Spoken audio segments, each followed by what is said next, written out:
ሙሽራ የሚባለው ለሚያገባ ሰው ብቻ ነው እንዴ? ምን ማለት ነው ያልኩ ነው ወይ ነው? አንተ ልጠይቀህ።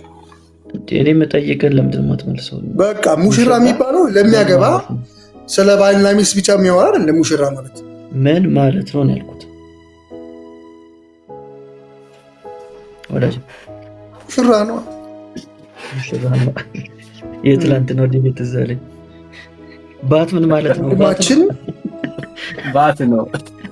እሱን እዛ ለውስታዙ ጠይቀው። አሁን ሁለተኛውን ጠይቀው። እሱን ሁለተኛው እሺ፣ ስለ ቤተክርስቲያን ነው የሚያወራው ወይስ አይደለም? ስለ ቤተክርስቲያን ነው የሚያወራው ወይስ አይደለም? ከእናንተ እነሱ ናቸው የሚሻሉት። አዎ፣ ግን እኔ አሁን ምንም የማውቀው ነገር የለም ስለ ታምረ ማርያም። ከሃይማኖትም ለመውጣት እነዚህ ነገሮች አይረብሹኝም። ገባ? አሁን ከሃይማኖት ይሄን አንብበሽ ከሃይማኖት ውጭ አይደለም። ቢያንስ ይሄ ነገር ልክ እንዳልሆነ ካመንሽ ልክ አይደለም በሉ። አንዱ እኮ ምስክርነት እሱ ነው። ሌሎቹ እንኳን እንትን የሚሉ አይመስለኝም፣ እውቀቱ ያላቸው አይመስለኝም። አይመጣም ዘማሪያም ጭራሽ ዘማሪያም ሶስት ቪዲዮ ሰርቻለሁ። ዘማሪያምን ስም ጠርቼ ዲቤት እናድርግ ብዬ ገብተሽ ማየት ትችላለች። ቤቴ ላይ አለ አስቀምጫ 3 ቪዲዮ አለ። ምላሽ አልሰጠኝም።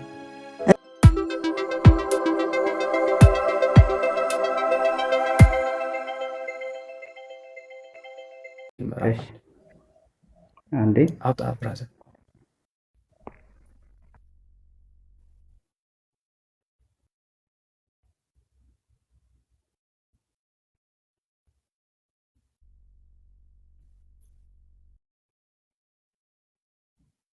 እያወጣ ከሆነ እንደሱ የምታወጣ ከሆነማ አትሰማንማ።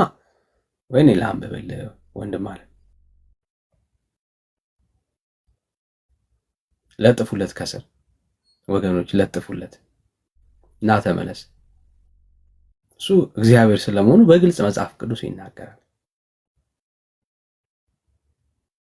ማለት እኔ ይሄው ትውልድ እንግዲህ አስቡ፣ ኢየሱስን የሚያምን ነው ግን መጽሐፍ ቅዱስ ላይ ኢየሱስ አምላክ እንደሆነ እንኳን አያውቅም። በጣም ነው የሚያሳዝነው። ባይዘው እና ቤተክርስቲያኒቷ ውስጥ አሁን ስለ ማርያም ይከራከራል። ስለ ማርያም ለመከራከር ማስረጃ ለማቅረብ ስለ ኢየሱስ ይጠይቃል። እሺ ለጥፉለት ከሰት በመጀመሪያ ቃል ነበር። እንትን አትበለኛ ወንድሜ፣ ችግር የለም ብራዘር። ለአንተ ብቻ እኮ አይደለም ለትውልዱ ነው እያወራን ያለው።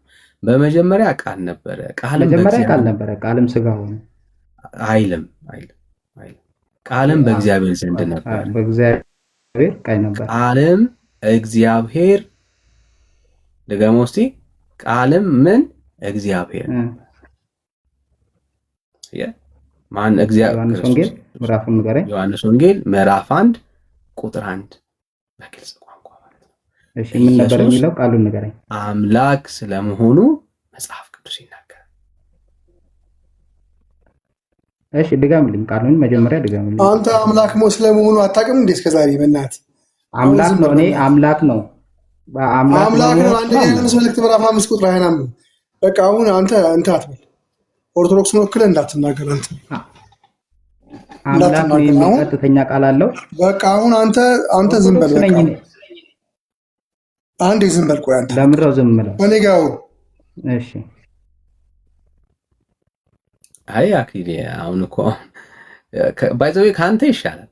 ኧረ እባክህ በእናትህ አሁን አሁን አዳምጠኝ ወንድማችን። መድኃኒት መሆኗን ላሳይህ። ድንግል ማርያም መድኃኒት መሆኗን ላሳይህ። ረጋ በል። ከወንድሜ ጋር ልጨርስና ከዛ ወደ አንተ እመጣለሁ። ወደ አንተ ሁለተኛ እድል ስለሆነ ተረጋግተህ ግን የማውራት አቅም ካለ ነው አሁን እድል የምንሰጠው። እሺ በደምብ እንድታየው ነው። እኔ ራሴ የምወክለው ሲጀምር ቤተክርስቲያንን አልወክልም። አንድ መናገር የምፈልገው ነገር እንድትማር ነው። ኢየሱስ አምላክ መሆኑን እየተከራከርኩ አይደለም፣ እንድትማር ነው። አክሊል ችግር የለም ብራዘር፣ ችግር የለም። እንድታውቀው ኢየሱስ አምላክ መሆኑን እየተከራከርኩ አይደለም፣ ግን ኢየሱስ አምላክ መሆኑን የተረዳውበት መንገድ ኢየሱስ አምላክ መሆኑን የተረዳውበት መንገድ ኢየሱስ አምላክ ነው ተብሎ ስላልተጻፈ ብቻ ኢየሱስ አምላክ አይደለም ብዬ አልክድም ነው። ልክ ነው እኮ እምነትህ እኮ ጥሩ ነው። ግን አየህ ግን ያመንከው አምላክነቱን ያመንከው ተጽፎም ጭምር አለ። ኦኬ አሁን እውቀት ነው የጨመርከው። አየህ መጽሐፍ ቅዱስ ውስጥ ቃል በቃል የክርስቶስ ኢየሱስን አምላክነት እሱ እግዚአብሔር ስለመሆኑ በግልጽ ይናገራል። የዓለም ፈጣሪ ስለመሆኑ መጽሐፍ ቅዱስ ይናገራል፣ ይመሰክራል። በጣም አያሌ ጥቅሶችን ልንዘረዘርላችሁ። ዮሐንስ ወንጌል ምዕራፍ አንድን በደንብ አጥነው። አንደኛ ዮሐንስ ምዕራፍ 5 ቁጥር 20 ላይ ማየት ትችላለህ። መጽሐፍ ቅዱስ በደንብ ብዙ ቦታዎች ላይ ይናገራል፣ ይመሰክራል የክርስቶስ ኢየሱስን አምላክነት። በተለይ ዮሐንስ ወንጌልን ብታጠና ኢንከሬጅ አደርግሃለሁ ወዳጄ፣ በደንብ ማለት ነው። የክርስቶስ ኢየሱስ አምላክነት በደንብ ተነግሯል። ዓለማትን የፈጠረ ስለመሆኑ መጽሐፍ ቅዱስ ይናገራል። ይሄ እንግዲህ ስለ ኢየሱስ ነው። ስለ ማርያም ግን የለም። እና ወንድም አለ። ለዚህ ነው ቤተክርስቲያናችሁ ስለ ማርያም የተጻፈው መጽሐፍ ቅዱስ ውስጥ የሌለ ሐሳብ ነው የምንለው። ለዚህ ነው መጽሐፍ ቅዱስ ውስጥ የሌለ ሐሳብ ነው የምንለው። ለዚህ ነው እንዴ ሜላ ነበርክ እንዴ? እሺ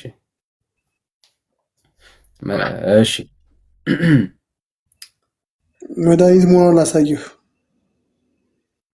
መድኃኒት መሆኗ ቁጥር 20 ላይ ስለ ታንኳን የሚያወራ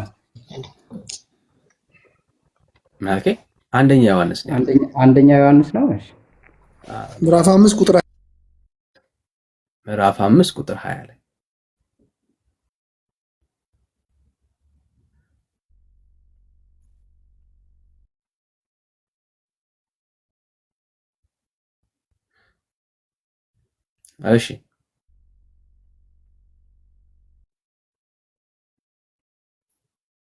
እሺ አክሊል ተረጋጋ። አሁን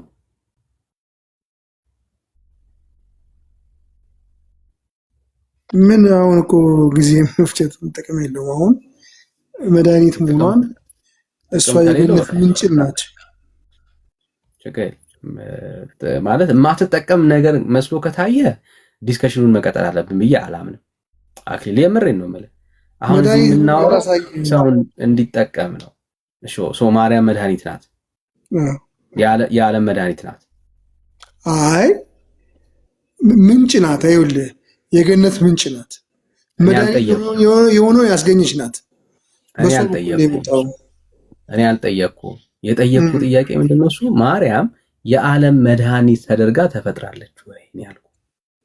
አዎ በእሷ በኩል ነው ሰው የመጣው። ስለዚህ መኃልየ ሰለሞን ምዕራፍ 4 ቁጥር መጽሐፍ ቅዱስን አሁን ንግለጥና ማርያም የዓለም መድኃኒት ስለመሆኗ የተናገረበትን ይኸውልህ አዳምጥ። የዓለም መድኃኒት እናት ናት። እኔ አልጠየቅኩም። የማን እናት ናት አላልኩም። የኔ ጥያቄ በደንብ በማስተዋል ስማ፣ በደንብ ስማኝ። ማርያም የዓለም መድኃኒት ናት ወይ ነው ጥያቄ። እሷ ራሷ መድኃኒት ስለመውለዷ ምናምን አለም የጠየቁ፣ ራሷ የዓለም መድኃኒት ናት ወይ ነው ጥያቄ። የገነት ምንጭ ከሆነች አዎ ማለት ምን መሰለህ? የገነት ምንጭ ማለት ምን ማለት ነው? አሁን ስለ ምንጭ ምናምን አልተጠየቅም። ስለ ምንጭም ስለ ወንዝም ስለ ምንጭም በኋላ እናወራለን። አሁን ጥያቄው ምንድነው? እሱ ማርያም የዓለም መድኃኒት ተደርጋ ተፈጥራለች ወይ ነው ጥያቄው። እሱ የዓለም መድኃኒት ኢየሱስ ክርስቶስ። እኔ ስለ ኢየሱስ አልጠየቅኩም፣ ስለ ማርያም ነው የጠየቅኩ። ወይ አይደለችም በለኝ። መድኃኒትም ናት እሷ። እንደሱ ባይሆን መድኃኒት ናት፣ የዓለም መድኃኒት ናት። ማስረጃ አንተ እኮ ነገርኩህ እኮ። የዓለም መገኛው ክርስቶስን የወለደች እሷ ስለሆነች መድኃኒት ናት። ወዳጅ እኔ መድኃኒቱን ወልዳለች አልወለደችም አለን ጥያቄው። የዓለም መድኃኒት ስለመሆኗ መጽሐፍ ቅዱሳዊ ማስረጃ ስጠኝ፣ ግለጥን እኮ። አስገኝ ከሆነች መድኃኒቱን አስገኝ ከሆነች መድኃኒት ናት አይደል? ግለጥ።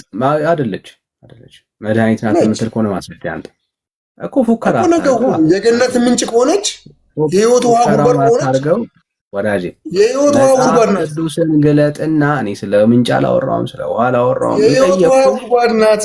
መኃልየ 4:13 ናት። እኔ ጠየቅኩህን ስማ። ማርያም አዎ የዓለም መድኃኒት ናት ብለሃል። የዓለም መድኃኒት ኢየሱስ ክርስቶስ የዓለም መድኃኒት በእሷ ነው የተገኘው። እኔ ስለ ኢየሱስ ስለ መድኃኒቱ አልጠየቅኩም። ማርያምን የጠየቅኩህ ማርያም መድኃኒት ናት ወይ ነው ጥያቄ። መድኃኒት ናት። እንደ ክርስቶስ እንደ ልጇ ባይሆንም መድኃኒት ናት። ምን ላንብብልህ? ማስረጃ አሁን በቃ እሱ ነገርኩህ እኮ ሰማሁ። ማስረጃ ነገርኩህ እኮ መኃልየ 4 እዛ ላይ የገነት ምንጭ እንደሆነች የህይወት ውሃ ጉድጓድ እንደሆነች ይናገራል። የህይወት ውሃ ጉድጓድ ማለት ምን ማለት ነው? እሺ ላንብብልህ። አንገትሽ ለሰልፍ ዕቃ መስቂያ እንደተሰራ እንደ ዳዊት ግንብ ነው። ሺህ ጋሻ የኃያላንም መሳሪያ ሁሉ ተንጠልጥለውበታል። ሁለት ጡቶችሽ መንታ እንደተወለዱ በሱፍ አበባ መካከል እንደሚሰማሩ እንደሚዳቆ ግልገሎች ናቸው። ስለ ጡት አልባ ይዘው አይደለም። ቀጥል። እሺ ቀኑ እስኪነፍስ ጥላውም እስኪያርፍ ድረስ ወደ ከርቤው ተራራ ወደ ዕጣኑ ኮረብታ እሄዳለሁ። ወዳጄ ሆይ ሁለንተናሽ ውብ ነው፣ ነውርም የለብሽም። ሙሽራዬ ሆይ ከሊባኖስ ከኔ ጋራ ኑሪ፣ ከሊባኖስ ከኔ ጋራ ነይ። ከአማን ራስ ከሳርኔርና ከኤርሞን ራስ ከአንበሶች መኖሪያ ከነብሮችም ተራራ ተመልከቺ። እህቴ ሙሽራዬ ሆይ ልቤን በደስታ አሳበድሽው። አንድ ጊዜ በዓይኖችሽ ከአንገትሽ ድሪ፣ በአንዱም ልቤም በደስታ አሳበድሽው። ተሳስተውን ጠቅስ ቀጥል። እህቴ ሙሽራዬ እያለ ነው። እህቴ እያለ ነው። ወንድሜ ሚስቴ እያለ አይደለም፣ እህቴ እያለ ነው። አንብበው። ቀጥል። ብራዘር የጠየኩት ጥያቄ ምን ነበር? ቀጥል። የጠየኩት ጥያቄ ምን ነበር? ቀጥል። አሁን እኮ ወደታች ወረድ ነውርም የለብህም። ከዛ ወደ ቀጥልልኝ እኮ ጥያቄ አቋስታውሰኝና ልቀጥል እኮ ነው። የጠየኩት ጥያቄ ምን ነበር? ወንድሜ ይኸውልህ የህይወት ውሃ ጉድጓድ ናት፣ የገነት ምንጭ። ጥያቄን አስተውሰኝ። እኔም ያንተን መሳት ጥያቄን አስተውሰኝ። የገነት ምንጭ ምን እንደሆነ የህይወት ውሃ ጉድጓድ ጥያቄ ምን ነበር? የህይወት ውሃ አስገኝ ከሆነች መድኃኒት አይደለችም ማለት ነው? አይደለም ብራዘር፣ ጥያቄው ምን ነበር ነው። አሁንም ጥያቄው ምን ነበር ነው ያልኩት። አሁን አንብበው። ለምን አታነበው? አሁን ያልኩትን የሚሆን የምለውን ጥያቄውን አስታውሰን ወዳጄ። ሰው እየሰማን ስለሆነ ጥያቄውን አስታውሰን እኮ እየሰማን ነው። ግን አንብብልኝ እኮ አልኩ እኔ። ጥያቄውን አስታውሰን ለምን ታቆመዋለህ ነው? ጥያቄውን አስታውሰን ወዳጄ። እየጠበቀ ነው ያለ መድኃኒት ናት። አዎ ነች። ኦኬ መድኃኒት ናት አለ። ለሱ ነው አሁን መድኃኒት። እንግዲህ አስቡ፣ መድኃኒት ናት የሚል ሊያሳየን ነው። እሺ አንዴ እህቴ ሙሽራ ሆይ ፍቅርሽ እንዴት መልካም ነው! ፍቅርሽ ከወይን ጠጅ ይልቅ እንዴት ይሻላል! የዘይትሽም መዓዛ ከሽቱ ሁሉ። ሙሽራዬ ሆይ ከከንፈሮችሽም ማር ይንጠባጠባል፣ ከምላሶችሽ በታች ማርና ወተት አለ። የልብስሽም መዓዛ እንደ ሊባኖስ ሽታ ነው። እህቴ ሙሽራ የተቆለፈ ገነት፣ የተዘጋ ምንጭ፣ የታተመን ፈሳሽ ናት። ቡቃያሽ ሮማንን የተመረጡ ፍሬ፣ ያዕቆብ ከዮርዳኖስ ጋር ያለበት ገነት ነው። ናርዶስም ከቀጋ ጋር፣ የሽቱ ሳርም ቀረፋ ከልዩ ልዩ ዕጣን ጋር፣ ከከርቤና እሬትም ከክብር ሽቶ ሁሉ ጋር። አንቺ የገነት ምንጭ፣ የሕይወት ውሃ ጉድጓድ፣ ከሊባኖስ የሚፈስ ወንዝ ነሽ። የሰሜን ንፋስ ሆይ ተነስ፣ የደቡብ ንፋስ ና፣ በገነቴ ላይ ንፈስ፣ ሽቱም ይፍሰስ። ውዴ ወደ ገነቱ ይግባ፣ መልካሙንም ፍሬ ይብላ ይላል። በጣም ጥሩ። ውዴ የተባለው ማለት ነው። ውዴ የተባለው ማለት ነው። የአንተ ጥቅስ እኮ ነው። እኔ ማብራራትና ማድረግ አንቺ የገነት ምንጭ፣ የህይወት ውሃ ጉድጓድ። የህይወት ውሃ ጉድጓድ ከሆነች የህይወት ውሃ ህይወትን ድንግል ማርያም ናት። ሌላ ማን ሊሆን ይችላል? ማሰጃ የህይወት ውሃ እሱ ነው። የህይወት ውሃ እሱ ነው። የህይወት ውሃ አይደለም እሱ ክርስቶስ አይደለም ነው። ስለ ኢየሱስ እኮ ጥያቄ የህይወት ውሃ ክርስቶስ ነው አይደለም? ወንድማችን ዳኒ ስለ ኢየሱስማ ጥያቄ የለውም እኮ። ስለዚህ አንቺ የገነት ምንጭ የህይወት ውሃ ጉድጓድ ሆነች። መድኃኒቱ የተገኘው መድኃኒት ናታ። ምንጭ ተብላ አታውቅም። መድኃኒት ናታ አላለም። መድኃኒት ናታ። መድኃኒቱን ሰጪ ናታ። ከኪስ ማርያም ኢየሱስን አልሰጠችንም።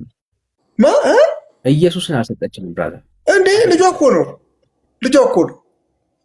ኦርስ ልጇ ነው። ግን የሰጠው ግን ማን ነው? መጽሐፉ ማን ነው ሰጪው የሚለው? እግዚአብሔር አንድያ ቆይ ሆል እሷን ሰጥታለች። እግዚአብሔር በእሷ በኩል ነው የመጣው። ቆይ አንዴ እግዚአብሔር አንድያ ልጁን እስኪሰጥ ድረስ ዓለምን እንዲወደዋል ነው የሚለው። እሺ የህይወት ውሃ ጉድጓድ ለምን ተባለች? አንዴ አልተባለችም። አረ አነበብኩ እኮ ምኑ ጋር ማርያም ስለምኗ በምን አወቅ? በደንብ ነው። ከእሷ ውጪ የህይወት ውሃ ጉድጓድ በእሷ በኩል ነው የመጣው። ግምት አታውራ ወዳጅ። የህይወት ውሃ ጉድጓድ የተባለ ከሱ ውጪ አለ? ግምት ልንሰማ ከጌታ ውጪ የህይወት ውሃ ጉድጓድ የተባለው አለ ወይ? ዳኒ አስወራኝ ወዳጅ። እየጠበቅን ነው። እንድራት አታርገኝ። እያወራሁ ነው። ግምት አታውራ ነው እያልኩኝ ያለሁት። አሁን የአንተን ግምት ነው እየነገርከን ያለውና የህይወት ውሃ ጉድጓድ የተባለ ከክርስቶስ ውጪ አለ በመጽሐፍ ቅዱስ? አዎ ስለ ኢየሱስማ ስለተነገረን እኮ ነው። አየህ የህይወት ምንጭ ውሃ እሱ እንደሆነ መጽሐፉ ምጠይቅ እኮ የህይወት ውሃ ጉድጓድ የተባለ ከክርስቶስ ውጪ አለ ኢየሱስ? አንዴ አየህ ስለ ኢየሱስ ተነግሮናል። ቆይ አንዴ አትደረብ ብራዘር። አየህ ኢየሱስ ክርስቶስ አዎ ምንም ጥያቄ የለውም እሱ የህይወት ውሃ ነው። ምንም ጥያቄ የለውም። ስለ ኢየሱስ ተነግሮናል። ኦኬ አሁን ጥያቄው ስላልተነገረችን አንተ ግን ስለምትላት ስለ ማርያም ነው ጥያቄው እኮ። የገነት ምንጭ ተባለች ማርያም። አትደረብ ብራዘር። የገነት ምንጭ ናት ያላትን አንድ ሰው አሳየኝ ከእግዚአብሔር ቃል። ይኸው ማርያም ማለት ሰለሞን ምዕራፍ 4 ቁጥር ማርያም አላለማ። ለምን መሰለህ ማርያም አላለም። በግምት አታውራ ብራዘር። የገነት እና ልንገርህ እንጂ አስረዳህና ስማኝና ከዛ በኋላ ደግሞ ትቃወምኛል እኮ። ግምትህ ነው አይደለም ማን መስማት የፈለግኩት መጽሐፉ ካላለ ቃል በቃል የተጻፈ ነገር ግምት። አሁን ለምሳሌ ድንግል ጸንሳለች ወንድ ልጅም ትወልዳለች ስሙንም አማኑኤል ትለዋለች የሚለው ማርያም ይላል አይደል? ማርያም ሆነች ግን ተቀብለሃል አይደል እኮ። ማርያም እንደሆነች የተቀበልኩት እኮ አዲስ ኢሳይያስ ላይ አሁን ማርያም ተብሎ ጽፏል። ማርያም ተብሎ ጽፏል። ያ ትንቢት ድንግል ስለመጸነሷና አትደረብራል። ያ ትንቢት ድንግል ስለመጸነሷ ያ ትንቢት በአዲስ ኪዳን ላይ በማርያም ሕይወት ተፈጽሞ አይቼዋለሁ። መጽሐፍ ቅዱስም በስርዓት ቆይ አንዴ አትደረብራል። ኦኬ እዚህ ክፍል ላይ ግን የተገኘው ይሄ የተባለችው ሴት የተገለጸችው በዚህ ደረጃ ላይ የተገለጸችው ሴት ማርያም ናት የምትል ከሆነ ጥያቄ ልጠይቅ። ጠይቀኝ። እሺ ጥሩ። እሺ ማን ነው ጡቷን እያደነቀ ያለው? ወንድሟ እህቴ እያለ አይደለ? ሰለሞን የዳዊት ልጅ አይደል? የማርያም ወንድም ማን ነው እንዴ? የዳዊት ልጅ አይደል እንዴ? የማርያም ወንድም ሰለሞን የዳዊት ልጅ አይደለም ወይ? የማርያም ወንድም ማን ነው? ወንድሜ ኢየሱስ የዳዊት ልጅ ነው አይደለም? የማርያም ወንድም ማን ነው ያልኩ።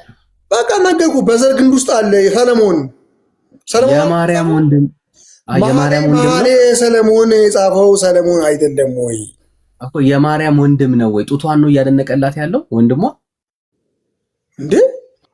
ይኸው ተጽፎ ይል ተቀምጦ ሌለን ወንድሟ ኖርማል። እኔ እናንተ ሰዎች የገነት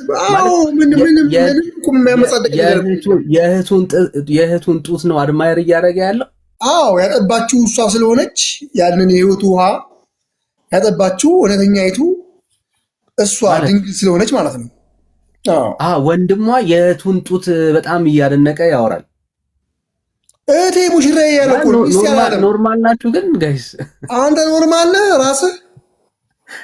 ለቆይ ረጋ በል ብራዘር፣ ረጋ በል። እንትን እኮ ነው አንተ እንደ ዓለማዊ ፊክሽን ያየው መጽሐፍ። አንዴ ብራዘር፣ አንዴ ፊክሽን አይደለም።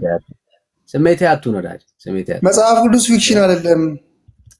ስሜት ያቱን በመንፈሳዊ መነጽር የሚታይ ወዳጅ ሆይ ማለት ስሜታዊ አትሁን ስትባል ስማ ብራዘር። ኧረ እኔ ስሜታዊ አልሆንኩም ወንድሜ። በቃ አትደረብ፣ ሰው ሲያወራ አትደረብ፣ ስሜታዊ አትሁን።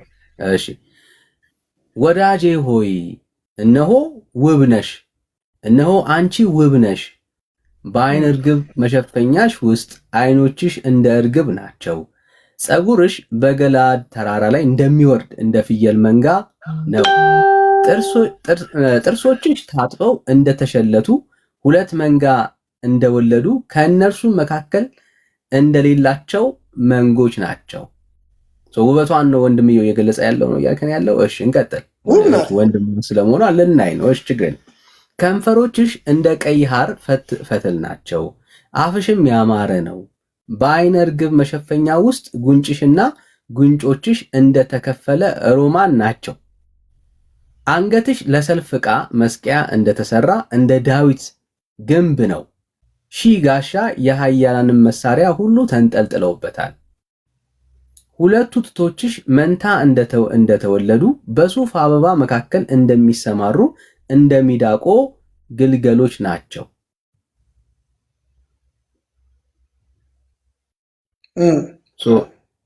አሁን ማርያምን ነው እንደዚህ የገለጻት ያለው እያልከኝ ያለው ምንድነው? አንተ አሁን እንትን ያለ ምንድነው? ንገረኝ እስኪ። ወንድሟ ማለት ነው። ምን ችግር አለው? ወንድሟ ነው ያደመጠ። ኦኬ ችግሩን ንገረኝ እስኪ።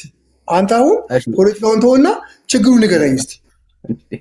ያንተን ጥቅስ እኔ ማስረዳት አለብኝ ወይ? በቃ ስለዚህ አዎ ብዙ ችግር አለ። ቆይ አንዴ ብዙ ችግር አለ። ቆይ አንዴ ሳትገባብኝ ልመልስልህ። አንዴ ሆልድ ኦን ወዳጅ፣ አንዴ ሆልድ ሳትገባ ልመልስልህ። መረጃውን ያመጣሁት እኔ አይደለም ወንድማችን። እሺ እሺ ጥሩ። እህቱ ማናት? በቃ እህቴ ሙሽራዬ ብሏታል። የዳዊት ልጅ ነው እሱ። በቃ እህቴ ሙሽራዬ ብሏታል። ማነው የዳዊት? ማነው የዳዊት? እናታችን ናት ለኛ፣ ለሱ ደግሞ እህቱ ናት። ቀድሞ አይቷታል በላይ። በቃ እኮ ምንም ግልጽ እኮ። አሃ ማርያም የሰለሞን እህት ናት። ምን ችግር አለው? የሰለሞን እህት ናት ማርያም። አዎ የአብርሃም ዘር አይደለች እንዴ? የአብርሃም ልጅ እኮ ነች። በአብርሃም ግንድ ውስጥ ያለች አለች እንዴ? ማርያም የሰለሞን እህት ናት ወይ ነው ያልኩ ወንድሜ። ነገርኩ እኮ። ምን ትነግረኛለህ? የሰለሞን እህት ናት ወይ ማርያም? አዎ። እሺ ማስረጃ አስጠኝ እንዴ። የዳዊት ልጅ አይደል እንዴ እሱ? ማስረጃ አስጠኝ ያልኩ። በኢየሱስ የዘር ሐረግ ውስጥ ማቴዎስ 1 ላይ ገብታ እኮ ማስረጃ አስጠኝ። የዳዊት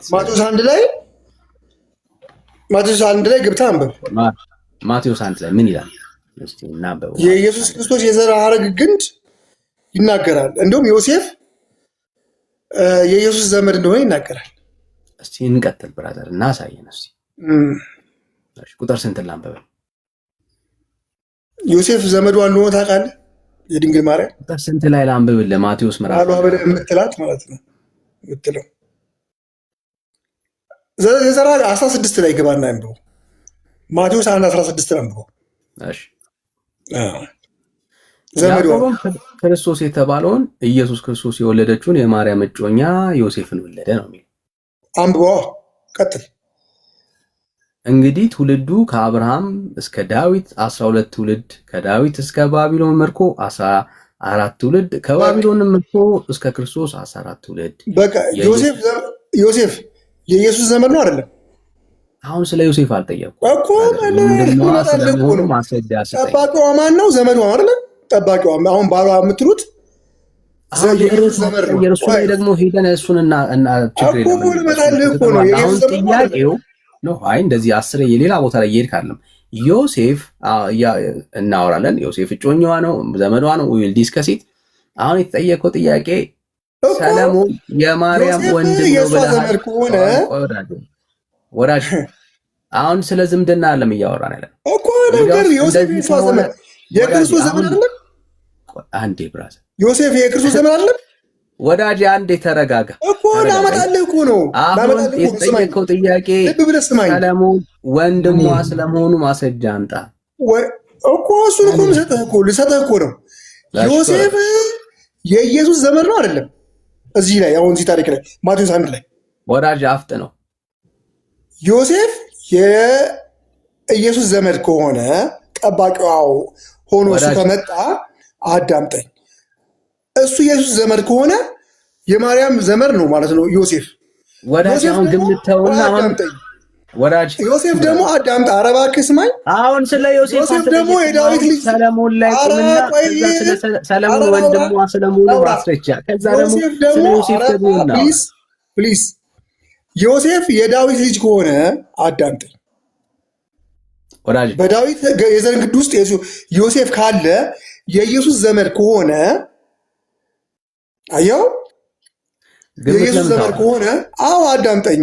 ግምት አታውራ ወዳጄ፣ ማስረጃ ስጠን። ኢየሱስ ደግሞ የማርያም ልጅ ስለሆነ ማለት ነው። አዳምጥ፣ ማስረጃ ስጠን። የማርያም ልጅ ስለሆነ አዳምጥ። ኢየሱስ የማርያም ልጅ ከሆነ ልጅ ከሆነ አዳምጠኝ። ኧረ እባክህ እንድትረዳ ስማኝ። የዳዊት ልጅ እኮ የተባለው እኮ በማርያም የዘር ሐረግ ውስጥ ግምት ነው የምታወራው ወዳጄ። አሁን እኛ ግምት የዳዊት ዘር የዳዊት ዘር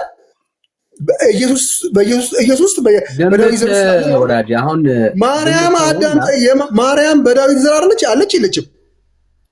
ይሄን ብቻ እንጠይቀህ ዳኒ። እንደዚህ ምን ያደርግ ግምት ሰለችን ባጭሩ እንትን ያደርግልን።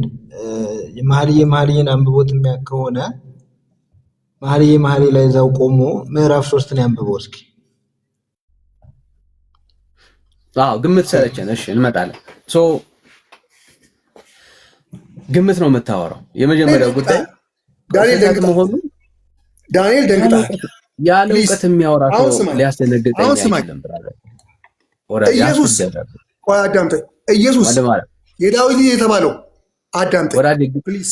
ማለት ከደማምጠት ማታወራ ከሆነ ልሰማ አልችልም። ልጠይቅህ ወንድማችን፣ እባክህ ስለምን በክርስቶስ ለምን ኢየሱስ ክርስቶስ በእውቀት ስታወራ ትገባል ወዳጅ። ማለት ይሄን ያክል ነው ትግልህ ማለት ወዳጅ። እሺ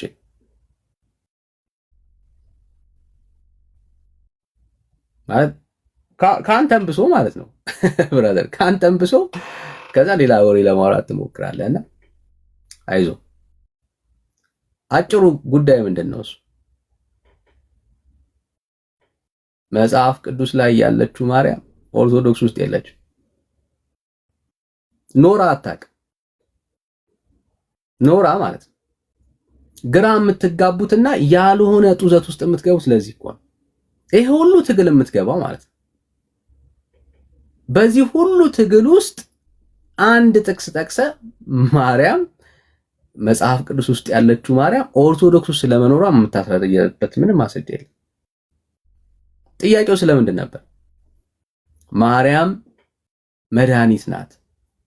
መጣን አየን። ማርያም መድኃኒት ናት የሚል ትምህርት አለው እዚህ ክፍል ላይ የለም። ምንጭ ብሎ እያወራ ያለው ከላይ ጀምሮ ሐሳቡን መረዳት መገንዘብ ይቻላል።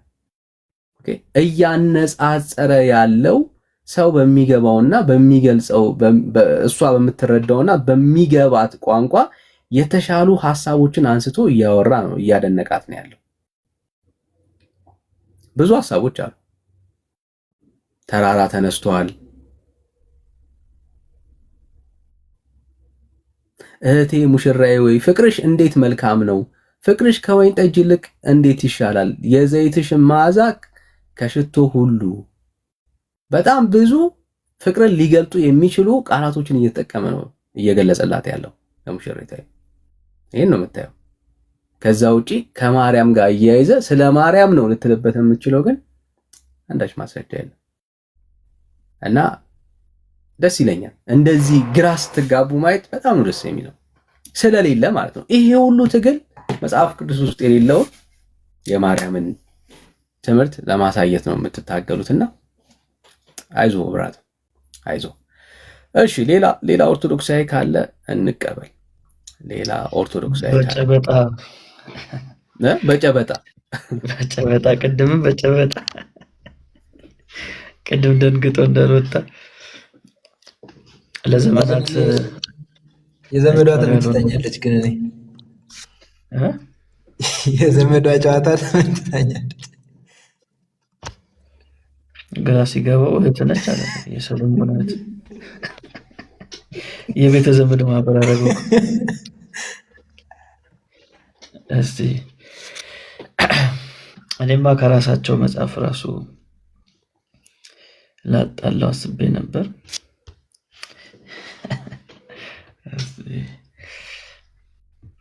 ማርያም ከሆነች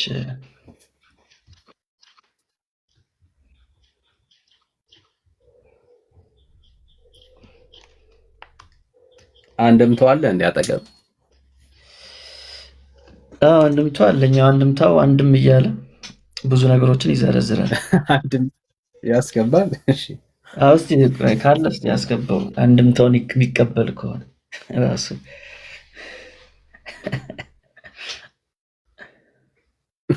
እሺ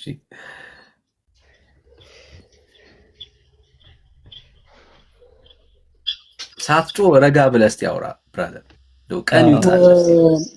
ራሳችሁ ያስወጣችሁኝ እኔ ደንግጬ እንደወጣ አድርጋችሁ ትናገራላችሁ። ራሳችሁ ያባረራችሁ። አሁን ወደ ዋናው ፖይንት 300 ሰው ነበር። እኔ በእውነት ማባረር ማይችል ይሄ እኮ ጉብዝናም አይደለም። ወደ ሀሳቡ ለዚህ እኮ ነው የምትወጣው። አሁን ወደ ሀሳቡ እንምጣና እህቱ መሆኗን አረ ለምን መጀመሪያ የሆነውን መጀመሪያ እንነጋገርና እንጨርስ። ከዛ እንድንሆን ደግሞ ታሳየኛለህ። ቆይ ስማ፣ አይ ለዚህ እኮ ነው የምናስወርድ። አትሰማም? ሜሎስ ለምን ታወርደ እንትን ሚውት ታደርገኛለህ? አዎ ስለማሰማ ነው። ራስን ችለህ ሚውት አድርግ። ለምን እሰማሃለሁ? መጀመሪያ የጠየቀኝን መጀመሪያ ይኸውልህ፣ መቼ ጠየቅኩ? ሳልጠይቅህ ነው እንዴ? የጠየቀኝን ይለኛል። ሳልጠይቅህ ገና ከአሁን ነው ያስገባው። መጀመሪያ ስማ፣ ማህሌተ ዘሰሎሞን ላይ ያቺ ሴት ሙሽራ ነች ወይንስ አይደለችም? የመጀመሪያው ጥያቄ እሱ ነው። ነች። ሙሽራ ምን ማለት ነው? ሙሽራ የሚባለው ለሚያገባ ሰው ብቻ ነው እንዴ? ምን ማለት ነው ያልኩህ ነው ወይ ነው? አንተን ልጠይቀህ። እኔ የምጠይቅህን ለምንድን ነው የማትመልሰው? በቃ ሙሽራ የሚባለው ለሚያገባ ስለ ባልና ሚስት ብቻ የሚያወራ አይደለም። ሙሽራ ማለት ምን ማለት ነው ያልኩት ወዳጅ። ሙሽራ ነው። የትላንት ነው ዲቤት እዛ ላይ ባት ምን ማለት ነው? ባት ነው። እሱን እዛ ለውስታዙ ጠይቀው። አሁን ሁለተኛውን ጠይቀው። እሱን ሁለተኛው እሺ፣ ስለ ቤተክርስቲያን ነው የሚያወራው ወይስ አይደለም? ስለ ቤተክርስቲያን ነው የሚያወራው ወይስ አይደለም? ከእናንተ እነሱ ናቸው የሚሻሉት። እናውቃለን። እሱማ መንፈሳቸው አንድ እንደሆነ ከሙስሊሞች ጋር ስለ ቤተክርስቲያን ነው የሚያወራው ወይስ አይደለም? ጢሞቴዎስ ላይ ገባና አንብብ። አሁን እቴ ሙሽራዬ ሲል ሚስቴ ሙሽራ ያላል። አሁንም እየሰማ አይደለም። ስለ ቤተክርስቲያን ነው የሚያወራው ወይስ አይደለም? ሚስቴ ያለ እንዴ? ስለ ቤተክርስቲያን ነው የሚያወራው ወይስ አይደለም? አይ እንደ ሚስት አድርገህ አስበህ ከሆነ ሚስቴ ያላለም ነው። አልጠየቅኩም። ስለ ቤተክርስቲያን ነው የሚያወራው ወይስ አንተ ስለጠየቀኝ እኮ አይደለም መልስ የምሰጥህ። እቴ ሙሽራዬ እያለ ነው ያለው። ሚስቴ ያላል። ታዘቡ፣ ያላችሁ ኦርቶዶክሳውያን ታዘቡ።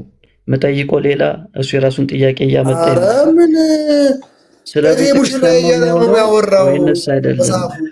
እቴ ሙሽራዬ ማለት ሚስቴ ሙሽራዬ አይደለም ያለው። ወዳጄ ለመጨረሻ እድል ነው የምሰጥህ። ስለ ቤተክርስቲያን ነው የሚያወራው ወይስ አይደለም? ስለ ድንግል ማርያም ነው የሚያወራው። አልጠየቅኩም። ስለ ቤተክርስቲያን ነው የሚያወራው ነው ወይስ አይደለም በለኝ። አይደለም። በጣም ጥሩ። የአባቶችን ትርጓሜ ትቀበላለህ? እኔ እናንተ ያለው መጽሐፍን አላምነው። የአባቶችን ትርጓሜ ትቀበላለህ ወይ? እንኳን የአባቶች የገድል መጽሐፍን አይደለም መጽሐፍ ቅዱስን እየበረዛችሁ አይደለ? እናንተ የአባቶችን ትርጓሜ ትቀበላለህ? መጽሐፍ ቅዱስን እየበረዛችሁ አይደለም? አዲስ ቤተኛ ትርጉም እያላችሁ ትቀበላለህ ወይ? ራሳችሁ ትምህርት እያጣመማችሁ አይደለም? ትቀበላለህ ወይስ አትቀበልም? ወዳጄ ወንድማችን ትክክለኛው ቤተክርስቲያን ያለውን እቀበላለሁ። እናንተ እጅ ያለውን ግን አልቀበልም። በቃ ማትቀበል ከሆነ ጨርሰናል። ቴንክ ዩ። በቃ በእናንተ እጅ ያለን አልቀበልም። ትርጓሜውን ማስካድከው ትርጓሜውን ጣለ። በየትኛውም አያስገባው። ማርያም ነች የሚል የለም። ስለ ቤተክርስቲያን ነው የሚያወራው። እንግዲህ በራሳቸው ትርጓሜ በኦርቶዶክስ ላሳየው ነበር። እንግዲህ ስለማያውቀው ስለፈራ በእናንተ እጅ ማለት ጀመረ።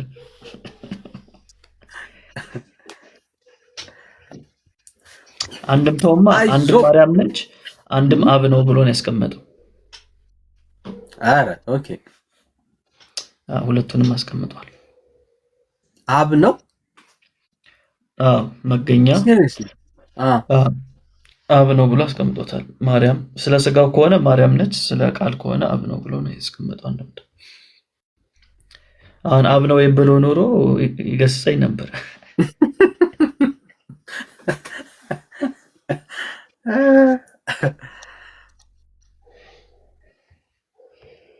የጨነቀለት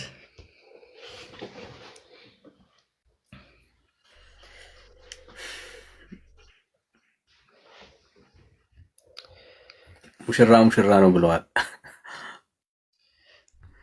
ሙሽራ ነው ይላል። ሰማው አይደለ? ከእናንተ ሙስሊሞች ይሻላሉ አለ።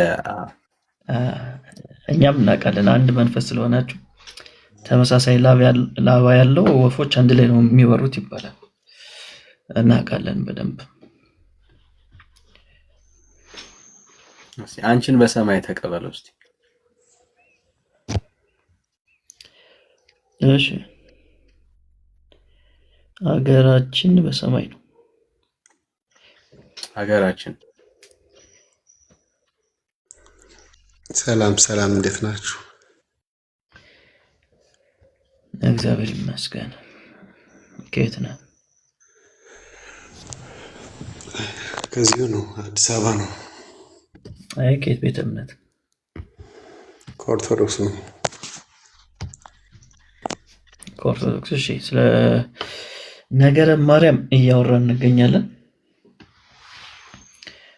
በኦርቶዶክስ ነገረ ማርያም ምን ይመስላል እያልን ነውና እንጠይቅህ። ኧረ እኔ ለራሴ ጥያቄ ነው ለራሴ ጥያቄ ኑሮኝ ነው። ይሄ 81ዱ መጽሐፍ ቅዱስ ላይ ገና ገጹ ላይ ግልጥ ስናደርገው የኢትዮጵያ ኦርቶዶክስ መጽሐፍ ቅዱስ ነው እና የሚል መጽሐፍ ከእግዚአብሔር ቃል ደግሞ ወንጌልን ለዓለም ሁሉ ነው ስበኩ የሚለውና መጽሐፉ እንዴት ነው? አይ ርዕሳችን ስለ ማርያም ነው። ሌላ ከሆነ ርዕስ ስለ 80ዱ ከሆነ ኦርቶዶክሶቹን ጠይቃቸው። አንተ ኦርቶዶክስ ከሆንክ ስለ ማርያም ነው እያወራን ያለ ነው። እሺ ይቅርታ። ርዕሳለን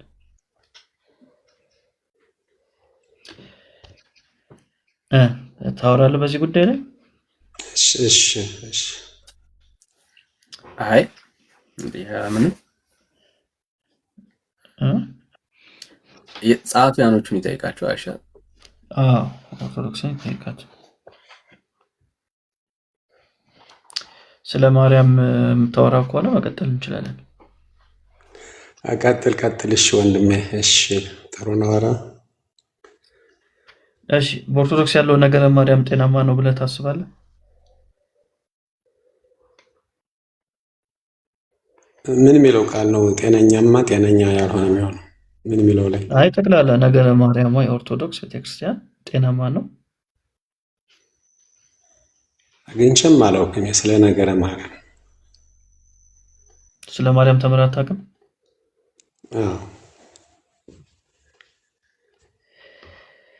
እሺ ማርያም አማላጅ ነች? ቃሉ ላይ አልተጻፈም። አንተ ኦርቶዶክስ አይደለም።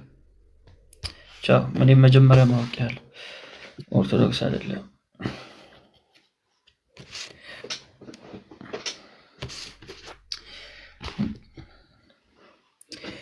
እሺ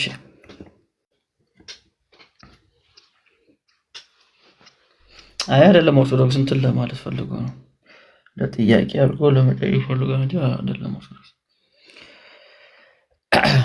አይደለም። ትንሽም ቢሆን እኮ የመለየ ጸጋል እንትላል ትንሽም ቢሆን ያየው ይቺ ማጠፋ ነው አጠፋ ነው ፕሮፌት ይላል። ሌሊት 8 ተኩል ላይ ቁጭ ብለን ድራማ ማን ሰራ አይመቸንም። ራሳችሁ ሆናችሁ ነው።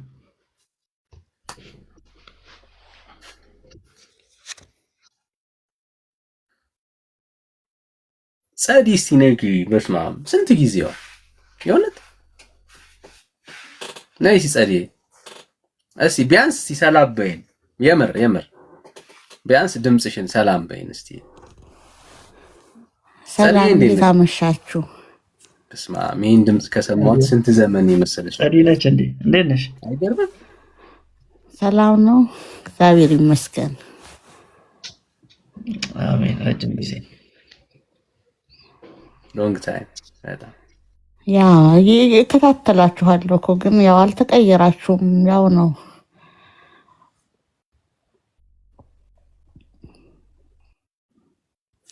ጥያቄ ካለ ጠይቁኝ፣ ማስረጃ ግን እንዳትሉኝ እሺ።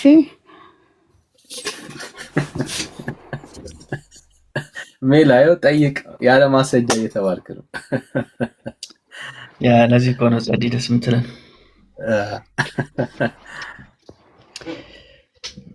ያለ ማስረጃ እሱማ ሁሉ ነገር ያለ ማስረጃ ነው ያለው ጸዲ። እኛ አብዛኛውን በእምነት ሞኝነት ስለሆነ የተቀበልነው።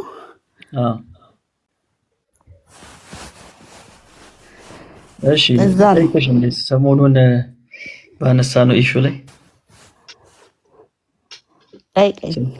ሰምተሻል? ስለ ማርያም ድንግልና እያወራን ነበር ሰሞኑን። ኦኬ አልሰማሁም። አልሰማሽም? እሺ የማርያም ድንግልናን ያረጋገጠ ሰው አለ እንዴ?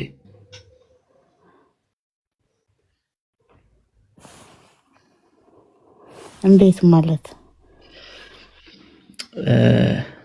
የማርያም ማህፀን ውስጥ ወይም የማርያምን ማህፀን በእጅ በመንካት። አረ በስመ አብ ወልድ። አረ ተው ሜሎስ፣ ምን ነካ? ጥሩ ሰው አልነበርክ? ታምረ ማርያም ላይ ነው ያለው ዘዴ።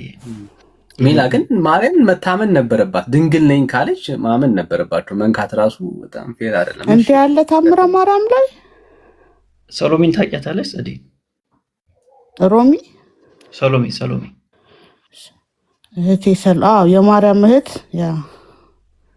የማርያም እህት መዝሙር የሆነ መዝሙር አለ። እህቴ ሰሎሜ የማርያም እህት ናት ተብሎ ይታመናል። አይ የማርያም እህት አይደለች። ማርያም እኮ እህት ወንድም የላት ብቸኛ ልጅ ነች። የሆነ መዝሙር አለ፣ አታውቀውም? የሎስ የድሮ መዝሙር እህቴ ሰሎሜ የሚል እኔ አላውቅም። እህቴ ሰሎሜ የሚል እህቴ ሙሽራ የሚል ነው የማውቀው። እህቴ ሰሎሜ ላሳይሽ እስቲ ምን እንደሚል ጽሑፉ።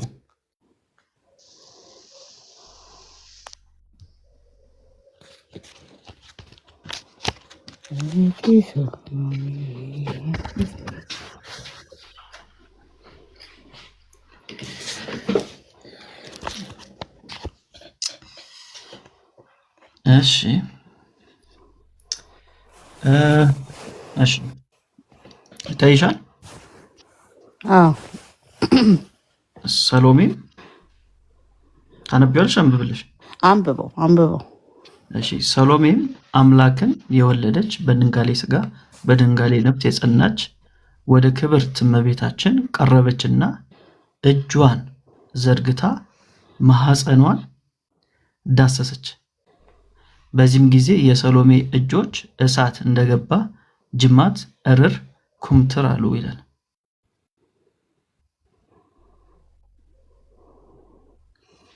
ኦኬ ቀጥሎ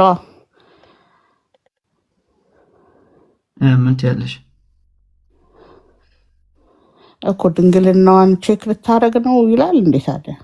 አዎ እኮ ቀጥለው እስቲ።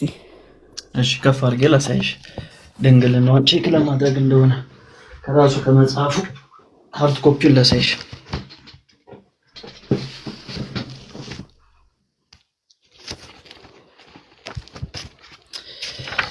ከዚህ በፊት ግን አበበሽ አታውቂም?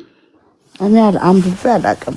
ተአምረ ማርያምም የለኝም። ግን እርግጠኛ ነህ? ስንት ተአምረ ማርያም ነው ያለው? የተለያየ ቨርዥን እኮ ነው ያለው። ይህንን ትቀበለዋለች የኢትዮጵያ ኦርቶዶክስ እንዴ? በደንብ እንጂ።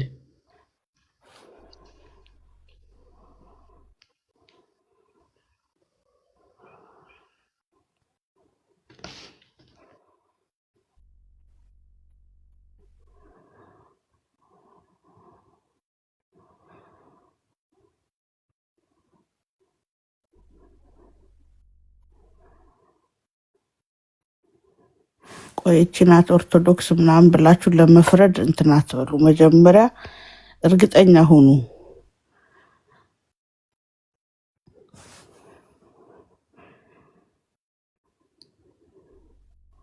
ሙስሊሞች እንዳያዩት።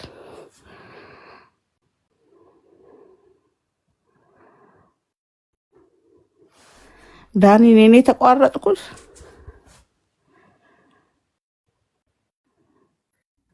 አለሽ ጸድዬ አለሽ መጽሐፍ ላምጣልሽ ብሎች ነውና ባይዘው ግን ጠፍተሻል። በጣም በሰላም ነው አለሁኝ እኮ። አረ በጣም ጠፍተሻል ጸድዬ፣ የምር እንዲሁ ራሱ ጠፍተሻል። እንደ በፊት አይደለሁም። አይ እኔ እንዲህ አይነት ብዙም እኮ እርግጠኛ ሳላነበው መቀበል አዶን ነው።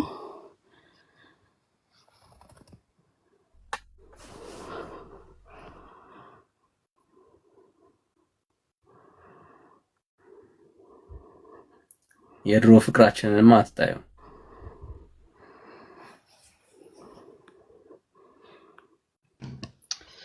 እሺ ሃርድ ኮፒ ላሳይሽ ብዬ ነው። እሺ 29ኛ ተአምር ይላል። ዮሴፍ ለእመቤታችን አዋላጅ ይፈልግ ዘንድ ዓይኖቹን ወደ ቤተልሔም ተራራ አንቅቶ እንደተመለከተ ይላል። ልመኗ ክብሯ እንለፈው። በዚያም ጊዜ ዮሴፍ ወደ ቤተልሔም ተራራ ዓይኑን አቅንቶ ሲመለከት እነሆ አንዲት ሴት ወደ እሱ ስትመጣ ሳለ አየ። እሱም ወደ እሷ ሲገሰግስ ሄደና ሰላምታ ሰጣት። ያችም ሴት ወዴት ሄዳለህ? ምንስ ትፈልጋለህ? ብላ ጠየቀችው። እሱም አዋላጅ እፈልጋለሁ አላት። ያችም ሴት በዚህ አካባቢ ለመውለድ የደረሰች ነፍሰ ጡር ሴት ማናት እሷ ስትል ጠየቀችው። ዮሴፍም በመንፈስ ቅዱስ ግብር ጸንሳ የነበረች ማርያም ትባላለች አላት። ሴትዮዋም የምትናገረው ነገር እውነት ነውን? አለችው። ቤቱ ጋር ነበርኩ። ማርያም ትባላለች አላት። ሴትዮዋም የምትናገረው ነገር እውነት ነውን? አለችው። ዮሴፍም መጥተሽ ልታይ ትችያለሽ አላትና ሁለቱም ተከታትለው እመቤታችን ካለችበት ቦታ ገቡ። እነሆ ብሩህ ደመና መጥቶ እመቤታችን ጋረዳት። ዳግመኛም ያለችበትን ቦታ አካባቢውን ሁሉ በብርሃን ተሞላ። ሕፃኑንም በዚያ ተገኝቶ አገኙት። በዚያም ጊዜ ያቺ ሴት በታላቅ ቃል ሰምታ እነሆ ሰውነቴ በእግዚአብሔር ከፍ ከፍ ታደርጓለች፣ ወገኖቹን ከኃጢአታቸው ፍዳ የሚያድናቸው የእስራኤል አምላክ ወደዚህ ሕፃን የሰማይ መላእክት እየወጡ እየወረዱ በታላቅ ምስጋና ሲያመሰግኑ በዛሬው ዕለት ተመልክቻለሁና እያለች ተናገረች። ከዚያም ወጥታ ስትሄዱ ሰሎሜን አገኘቻት፣ እንዲህም አለቻት። ተመልከች ይጸዲ ይህን በደንብ ሰሎሜ ሆይ ዓለም ከተፈጠረ ጀምሮ ተደርጎ የማይታወቅ እስከ ዘላለሙ ድረስ ሊደረግ ወይም ሊሆን የማይችል እጹብ ድንቅ ስራ ተመልከች ዘንድ ነይ። ድንግል ማርያም በድንግልና ልጅ ወልዳለችና አለቻት። ሰሎሜም ይህን ነገር በዓይኔ አይቼ እስካልተረዳው ድረስ አላምንም፣ ሕያው እግዚአብሔር ምስክር ነው አለች። አይቼ እስካልተረዳው ድረስ አላምንም ያለችው ምኑን ነው? ድንግልናዋን። በዚያም ጊዜ ሁለቱም ማለትም ሰሎሜና ያቺ ሴትዮ እመቤታችን ወዳለችበት ቦታ ገቡ። ሰሎሜም አምላክን የወለደች በድንጋሌ ሥጋ በድንጋሌ ነፍስ የጸናች ወደ ክብርት እመቤታችን ቀረበችና እጇን ዘርግታ ማኅፀኗን ዳሰሰች። በዚያም ጊዜ ሰሎሜ እጆች እሳት እንደገባ ጅማት እርር ኩምትር አሉ። በዚያም ጊዜ ሰሎሜ ስለ ኃጢአቴ ብዛት፣ ስለ ድፍረቴና ስለ ሃይማኖቴ ጉድለት ወዮልኝ፣ ወዮታ ይገባኛል። አቤቱ አንተ እግዚአብሔር የአብርሃም አምላክ የይስሐቅ የያዕቆብ አምላክ በእስራኤል ልጆች መካከል መሳለቂያና መዘባበቻ አታድርጉኝ እያለች በምድር ላይ ወድቃ ሰገደች ይላል። አይሽ ሰሎሜ ማርያም ድንግል መሆኗን ማረጋገጥ አለብኝ ብላ ማኅፀኗን እናደርገች ዳሰሰች። ያ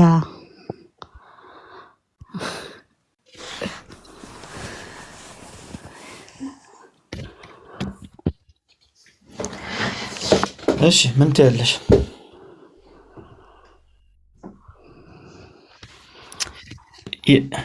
ይህን ተአምር የጻፉት እንግዲህ አሮን ነው። እኔ እንጃ፣ እኔ ምን እንደምል አላውቅም። ይህ ተአምር የተኮረጀው ያዕቆብ ወንጌል የሚባል መጽሐፍ አለ። እሱን ታውቂዋለሽ? መጽሐፍ ቅዱስ አልተካተተም አይደል? መጽሐፍ ቅዱስ ውስጥ አልገባም። የቀኖና መጽሐፍ አይደለም። በሁለተኛው ክፍለ ዘመን አጋማሽ ላይ የተጻፈ መጽሐፍ ነው። አሁን የማርያም እናትና አባት ስማቸውን ታውቂዋለሽ? ሐናና ኢያቄም። እሱን ታሪክ ከየት ነው ያገኛችሁት?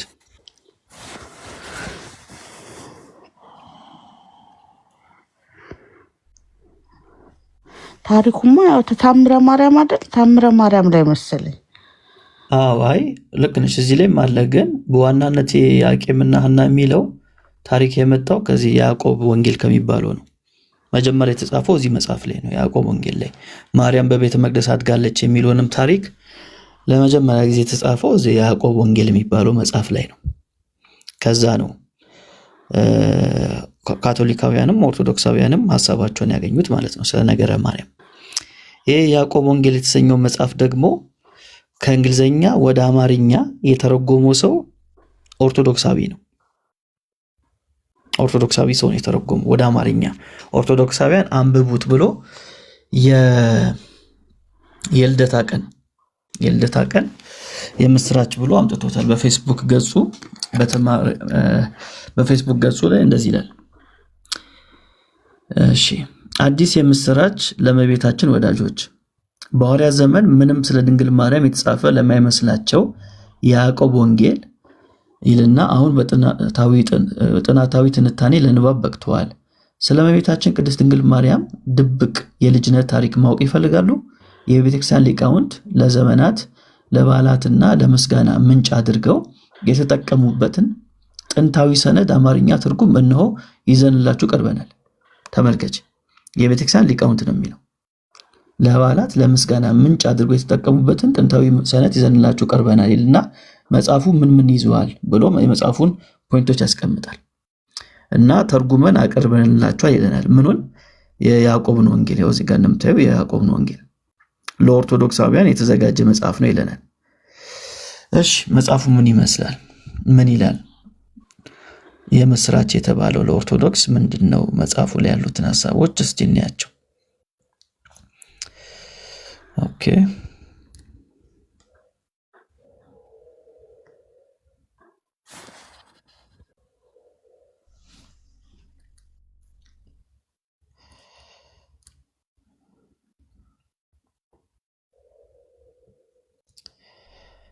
እሺ አንዴ ልክፈተው።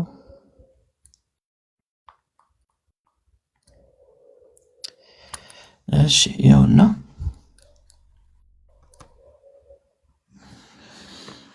ይታያል አይደል? የያዕቆብ ወንጌል ይላል። የያዕቆብ ወንጌል ይላል። ከዛ ከታች የእመቤታችን ቅድስት ድንግል ማርያም የልጅነት ታሪክ ከአወላለድ እስከ መቅደስ መግባት ሙሉ ወንጌል ከማጠኛ ጥናታዊ ጽሑፍ ጋር በገብረ ክርስቶስ ይላል። አማርኛው እንግሊዘኛው አንድ ላይ ተደርጎ ማለት ነው። እሺ ለኦርቶዶክሳውያን እንዲያነቡት የኦርቶዶክሳዊ ወንድም የተረጎመው ጽሑፍ የምስራች ያለው ጽሑፍ ምን ሐሳብ አለው? እንየው ምን እንደሚል።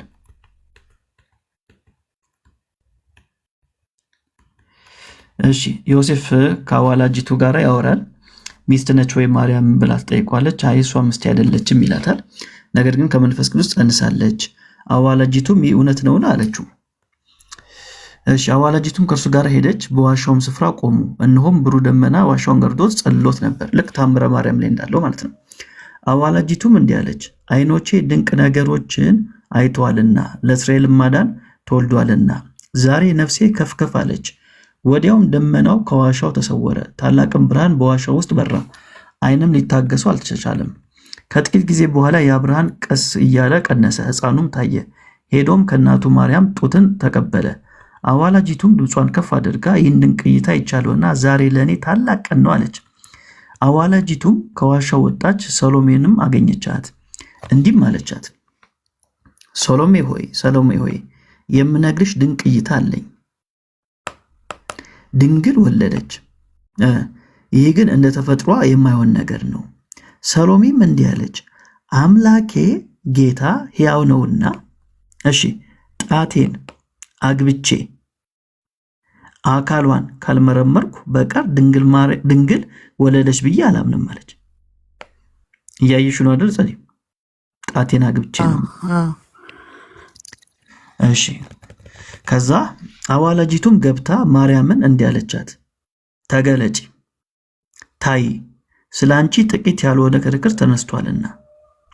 ሰሎሜም ጣቷን አገባች፣ ድምጿንም ከፍ አድርጋ እንዲህ ስትል ጮኸች፣ በደሌና አለማመኔን ወዮልኝ፣ ሕያው እግዚአብሔርን ተፈታትኛለሁና። እነሆም እጄ በእሳት ተበልታ ከኔ እየወደቀች ነው። ወደ ጌታም ጸለየች። እነሆም የጌታ መልአክ ባጠገቧ ቆሞ እንዲህ አላት፣ ሰሎሜ ሆይ ሰሎሜ ሆይ ጌታ ሰምቶሻል። እጅሽን ወደ ሕፃኑ አምጪና ታቀፊው፣ ተሸከሚው፣ እርሱም ማዳንና ደስታ ይሆንልሻል። ሰሎሜም ወደ እርሱ ሄዳ አቀፈችውና እንዲህ አለች፣ ለእስራኤል ንጉሥ ተወልዷልና ሰግድለታለሁ። እነሆም ሰሎሜም ወዲያውኑ ዳነች ይላል። ስለዚህ ታምረ ማርያም ላይ ማህፀኗ እንዳሰሰች ይላል። እዚህኛው መጽሐፍ ላይ ደግሞ ምን ይላል? ጣቷን አስገባች ይላል። የማርያምን ድንግልና ቼክ ለማድረግ ይሄ ትንሽ ግራ ያጋባል። ምክንያቱም ኢቨን አዋላጅ ነው እንዲያዋለዳት ማርያምን ለእኔ አዲስ ነው እውነት ለመናገር።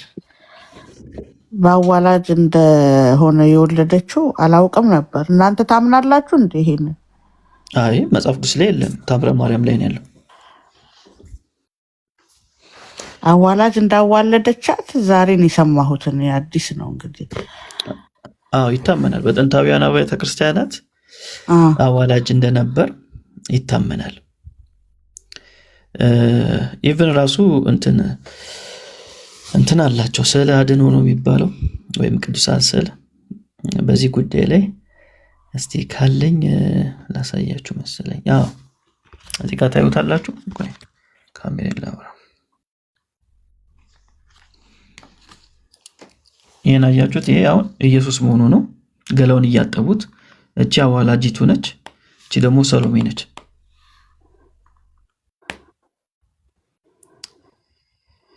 ይታያል አይደል? እንደዚህ ተደርጎ ራሱ ስዕል አላቸው። አዋላጂቱና ሰሎሜ አንድ ላይ ሆነው ኢየሱስን እያጠቡ። የሚገርም ነው።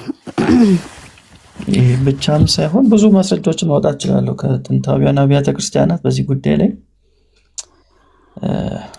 እነማን ናቸው ጥንታውያን አብያተ ክርስቲያናት ማለት? ያው እንግዲህ ኦርቶዶክስ እና ካቶሊክ እኛንን ስለሚሉ ለእነሱ እንሰጣለን። እሱን አንክድም በእድሜ። እነዚህም እንደምታያቸው እዚህ ጋር እኔ የማውቀው ሰሎሜና እናንተ የምታውቁትን ያህል ነው። እነዚህም ይሄኛው በተለይ ምን የሚባለው መጽሐፍ ላይ ነው መሰለሽ? የጸሎት መጽሐፍ ብቻ የተሰበሰበበት አንድ ትልቅ መጽሐፍ አለ። እዛ ላይ የተገኘ ስዕል ነው። ሰሎሜ ማርያም ነች፣ ከኋላው ያለችው ሰሎሜ ነች። ስለዚህ መጽሐፍ ቅዱስ አያውቅም፣ አዋላጅ አለ ብሎ አያውቅም። በኦርቶዶክሳውያን ዘንድ ግን ይታመናል። በደንብ እርግጠኛ ሆኜ የምናገረው በኢትዮጵያ ኦርቶዶክስ ተዋሕዶ ቤተክርስቲያን እንደዛ ይታመናል።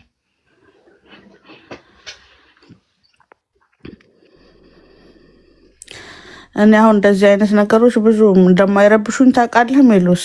ግራ ይገባኛል፣ ጥያቄ ይፈጥርብኛል፣ ግን ብዙ አይረብሹኝም። በቃ እኔ ትቻች ማለት ዶግማ ስላልሆኑ ዶግማ አይደሉም። ገባ?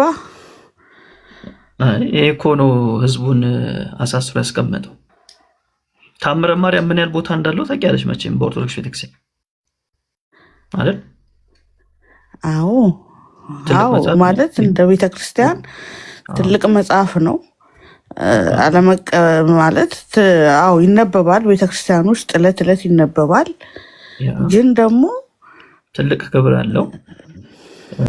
አዎ ግን እኔ አሁን ምንም የማውቀው ነገር የለም ስለ ታምረ ማርያም። ከሃይማኖትም ለመውጣት እነዚህ ነገሮች አይረብሹኝም። ገባ?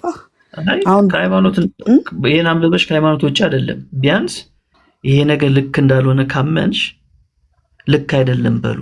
አንዱ እኮ ምስክርነት እሱ ነው ማለት ማርያምን መውደድ ማለት አንደኛው መገለጫው ስለ ማርያም የተጻፉ እንደዚህ ስህተት የሆኑ ጽፎችንም መቃወም ነው። ይህን ታምረ ማርያም እኮ ሰው ይስሟል፣ ይሳለሟል፣ ምንም እኮ ጥያቄ የለውም፣ ያከብረዋል። ስለዚህ ማርያምን የማይመጥን ታሪኮች እንደዚህ እዚህ መጽሐፉ ሲገኙ ልክ አይደለም ማለት ራሱ አንዱ የማርያምን መውደድ መገለጫ ነው።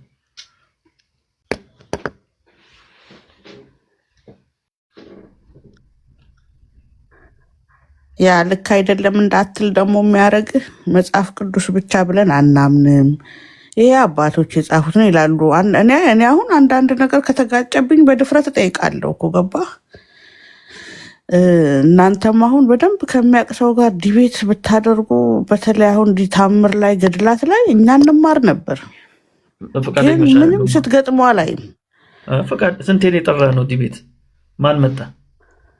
ልክ አንቺ እንደምትመልሹ ነው የሚመልሱት። ዶግማ ስላልሆነ አንከራከርባቸውም ይላሉ። አይ ዘማርያም ይከራከራል፣ እውቀቱም አለ። ሌሎቹ እንኳን እንትን የሚሉ አይመስለኝም፣ እውቀቱ ያላቸው አይመስለኝም። አይመጣም ዘማርያም፣ ጭራሽ ዘማርያም አለ። 3 ቪዲዮ ሰርቻለሁ። ዘማርያምን ስም ጠርቼ ዲቤት እናድርግ ብዬ ገብተሽ ማየት ትችላለሽ። ቤቴ ላይ አለ አስቀምጫ 3 ቪዲዮ አለ። ምላሽ አልሰጠኝም። አንተ መቼም በታምር አይደለም ከቤተክርስቲያን የወጣኸው አይደለ? በዶግማ ነው በገድላት ነው የወጣኸው የሚሉስ እነዚህ ትምህርቶች። እኔ ሲጀመር ኦርቶዶክስ ቤተክርስቲያን በቁጥር የተሰፈረ ዶግማ አላት ብዬ አላምንም። ዶግማ አምስቱ ብቻ አይደሉም። አሁን ለምሳሌ የቱ ነው? ሌሎቹን እስቲ ነገር አንቺ 5 ብቻ ናቸው ብለሽ ነው የምታምኚው? አይደለም፣ ግን ደግሞ 5 ውስጥ ነው የሚካተቱት። 5 ውስጥ ነው የሚካተቱት ምናምን ሳይሆን 5 ብቻ አይደሉም ዶግማ። የቤተክርስቲያኒቷ ዶግማ ማለት የማይቀየር የማይሻሻል የማይለወጥ ነው አይደል? አዎ። አሁን ለምሳሌ ማርያም አታማልድም ብትል ኦርቶዶክሳዊ መሆን አትችልም። አዎ ያው ሳዲ 5 ውስጥ አለ ይሄኛው ፓርት የለም አይደል?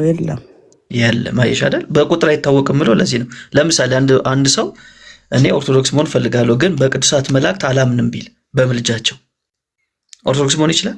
አትችልም። 5 ውስጥ አለ። ግዴታ ቀኖና፣ ዶግማ፣ ትውፊት መቀበል አለብህ። ዳሴት እሱን ነው እያልኩ ያለሁት።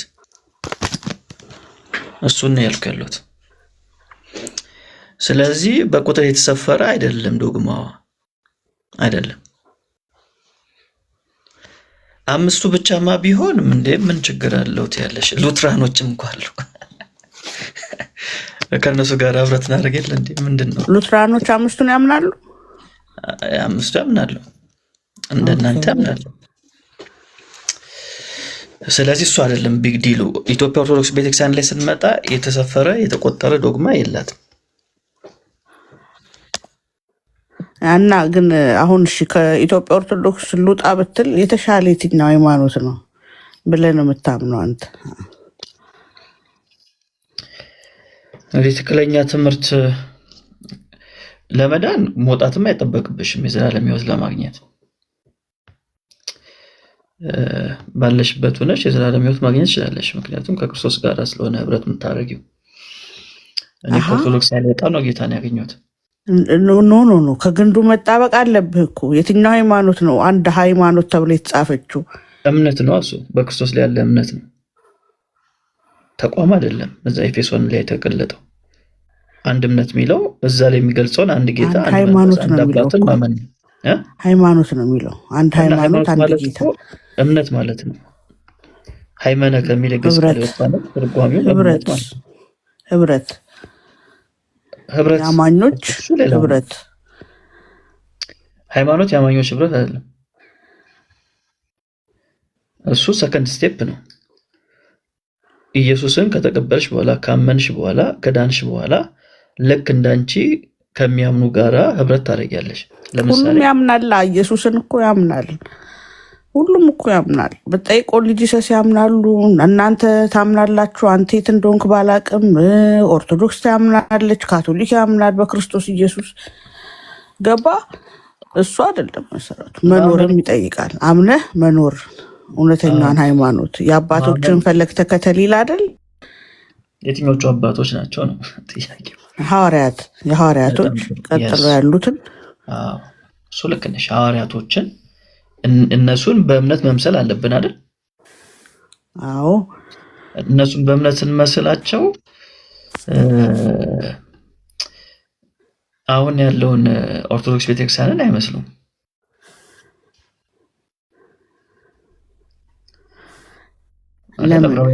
ዕብራውያን ምዕራፍ 11 ላይ አባቶችን ይዘረዝራል አይደል? ከአቤል ጀምሮ።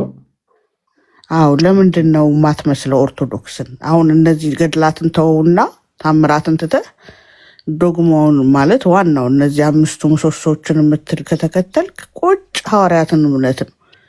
እሱ እኮ ነው ማለት አሁን ዋናው የምትይው ራሱ እኮ ዋና እንዳልሆነ እኮ አሁን ተነጋገርን። እሱ ብቻ እንዳልሆነ አይደል? እሱ ብቻ እንዳልሆነ እኮ ተነጋገርን። ነገረ ማርያምም ዶግማ ነው። ያ ማለት ድንግል ማርያም ከስጋዋ ስጋ ነሳ የሚለው ዶግማ ነው። አማላጅ ግን አማላጅ ለማለት ግን በዶግማው ካመንክ ይከብዳል ብዬ እኔ አላምንም። ማለት የቅዱሳን ምልጃ አንዱ ለአንዱ ይጸልይ እንደሚለው ቀለል አድርገህ ከወሰድከው አንዱ ለአንዱ ይጸልይ፣ ቅዱሳን አይሞቱም በህይወት አሉ ብለህ ካመንክ ቀላል እኮ ነው። ይህን ያህል አይከብድም። የድንግል ማርያም የምልጃ ኮንሰፕት እናንተ ጋር እኮ አንዱ ለአንዱ ይጸልይ አይደለም። እናንተ ጋር ያለው አንዱ ወደ አንዱ ይጸልይ ነው። አሁን አንቺ ወደ ማርያም ነው የምትጸልይው አይደል? አዎ እሷ ወደ እኔ ምን በወጣት የምትጸልየው ማለት ያለችበት ሌቭል እኮ ነው። ገባ አይደለም? ወደ ማርያም ለምሳሌ እኔ ስላንቺ ልጸልይ ይችላል አይደል? አዎ እና እንጸልያለን በስጋ ያለ ነው። በነፍስ ያሉ ግን እነሱ ነው የሚጸልዩልን ነው አይደለም? እኔ አሁን ወደ አንቺ አልጸልይም አይደል? አይ አትጸልይም። አንቺም ወደ እኔ አትጸልይም። አዎ በጣም ጥሩ። ስለዚህ አንዱ ለአንዱ ይጸልይ ማለት እኔ ስለ አንቺ ነው እንጂ የምጸልየው እኔ ወደ አንቺ አልጸልይም አይደል? እውነት ነው። ቅዱሳን ግን ይችላሉ ማለት ከኛ የተሻሉ። አሁን ለምሳሌ የለም አሁን ቅድም ከጠቀስናቸው ዕብራውያን ምዕራፍ 11 ላይ ካሉ አባቶች ወደ ቅዱሳን የጸለየ ማን አለ?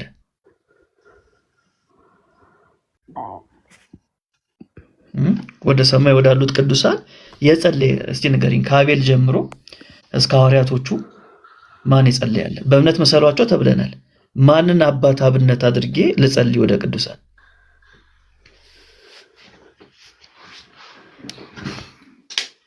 የለም። ለዚህ ነው አትመስሏቸውም ያልኩሽ። ዕብራውያን ምዕራፍ 11 ላይ ያሉ አባቶችን ያ አብረው ስለነበሩ ማን ወደ ማን ይጸልያል ብለህ ነው እንዴ? እስቲ አሁን ለምሳሌ መንፈስ ቅዱስ አብሯቸው ነው አይደል? የነበረው ሐዋርያት ዳዊት አይደለም? አብርሃምና ዳዊት በዘመን ይገናኛሉ እንዴ? አይገናኙም። ግን ዳይሬክት ጌታ ራሱ ያናግራቸው ስለነበረ እኮ ነው። አይመስልህም? ራሱ እግዚአብሔር ያናግራቸዋል በዛ ዘመን። አይ እና ቆይ ዳዊት ወደ አብርሃም ያልጸለየው ለምንድን ነው? እንደው ከኔና ካንቺ ዳዊት ለአብርሃም ይቀርባል።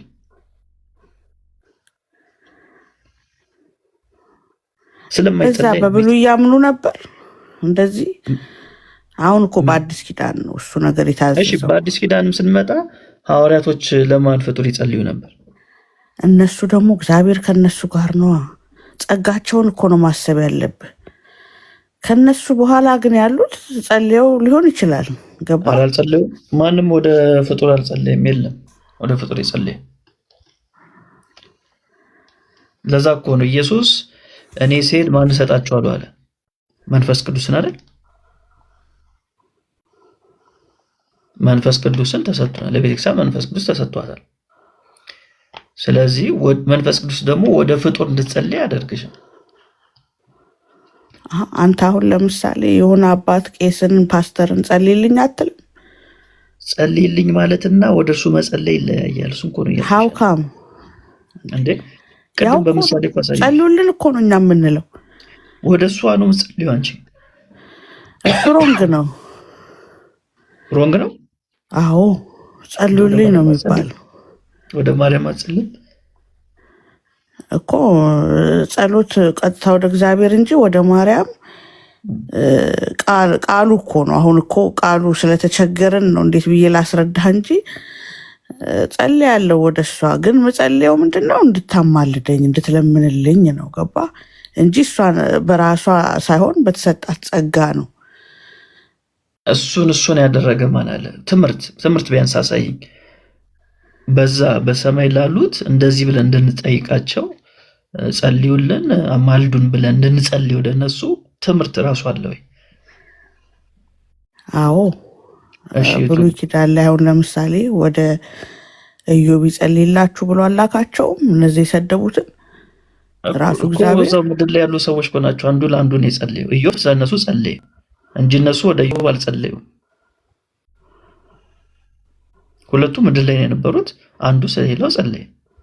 አሁን ለምሳሌ ማርያም ምድር ላይ በነበረችበት ሰዓት ሐዋርያት ስራ ላይ ትጸልይ ነበር ከሐዋርያቱ ጋር አንድ ላይ ሆነ። ይሄ እኮ ያለ ነው። አዎ ግን አሁን መጽሐፍ ቅዱስ ሲገልጽ ምድር ላይ ሰማይ ላይ አይልም።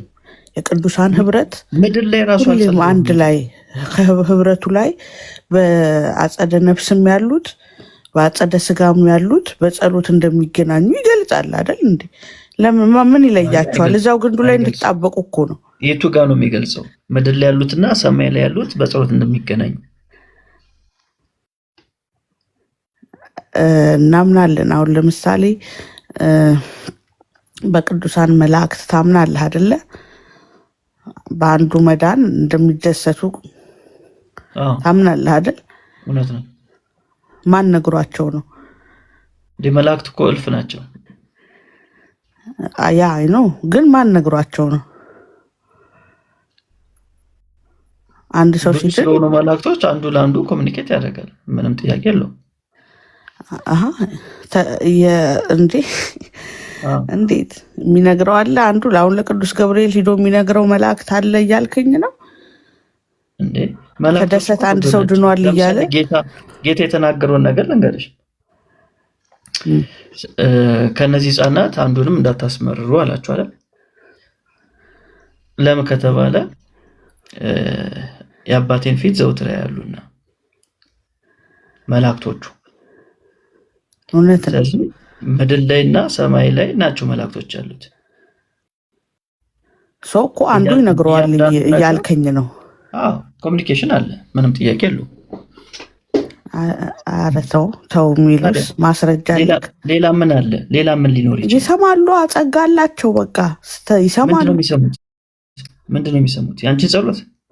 አዎ ኧረ ጸሎት ብቻ ሳይሆን የሚደሰቱት እንዴት ነው? ሌላ መላእክት ነግሯቸው ነው በሰማይ ደስታ ይሆናል ሲል፣ በዛ ልክ ደግሞ በአንድ ሰው መጥፋት ይጸልያሉ ወደ አምላክ ስለሚያውቁ ጸጋ ስላላቸው። እንደዛ የሚል ትምህርት የለውም መጽሐፉ።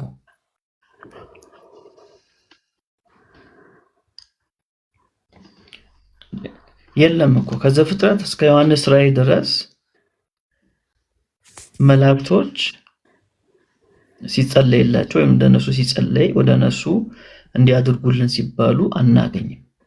እሺ ግን ማስረጃ አላሳየኸኝም። እልፍ እንደሆኑ የአባቴን ፊት ያሉ የሚለው አንዱ ለአንዱ ይነግራል የሚለው እኔ እንጃ አሳማኝ አይመስለኝም። መላእክቶች እልፍ እንደሆኑ አታምኝም? እልፍ መሆናቸውን ባምንም ግን እየሄደ ይነግራል ብዬ አላምንም። አንዱ እየሄደ ለአንዱ ይነግረዋል ተደሰቱ ምናምን ኮሚኒኬት አዱን ነው እንደዚህ አላምንም። በግልጽ የተጻፈ ነገር ስለዚህ እርግጠኛ በጸጋቸው ነው ማምነው። እንደውም በኦርቶዶክስ ያለ ታሪክ ልንገርሽ፣ ውዳሴ ማርያም ትርጓሜ ላይ ያለ። አንቺ ስንት መልአክ ነው የሚጠብቅሽ?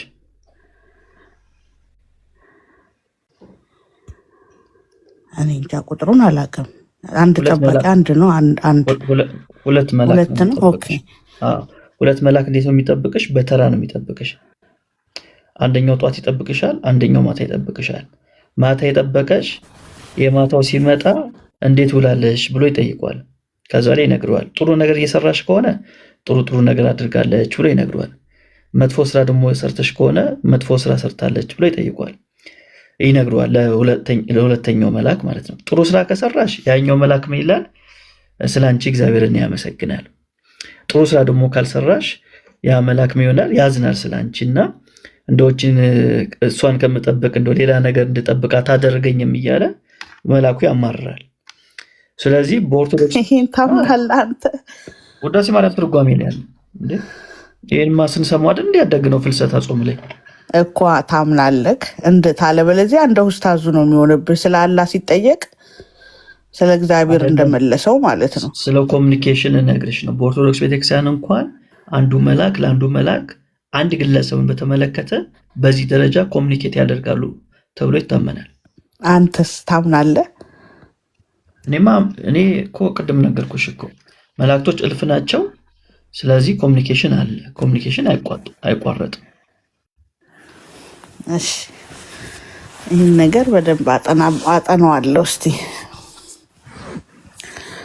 እነዛ ራእይ ዮሐንስ ላይ ያሉትስ ስለሱ እስቲ እስከ መቼ አትፈርድም ሲሉት የነበሩት ፍርድን ጠይቀዋል። እዛ እኮ ከአጸደ ነፍስ ያሉት ከእግዚአብሔር ጋር ኮሚኒኬት እንዳላቸው ታምናለህ እንዴ? ከእግዚአብሔር ጋር ድል ያሉት እንዴት አይኖራቸውም ኮሚኒኬሽን? ስለ ምድርስ ያውቃሉ ብለህ ታምናለህ? መሬት ላይ ስለሚከናወነው እያንዳንዱ ነገር አያውቁም።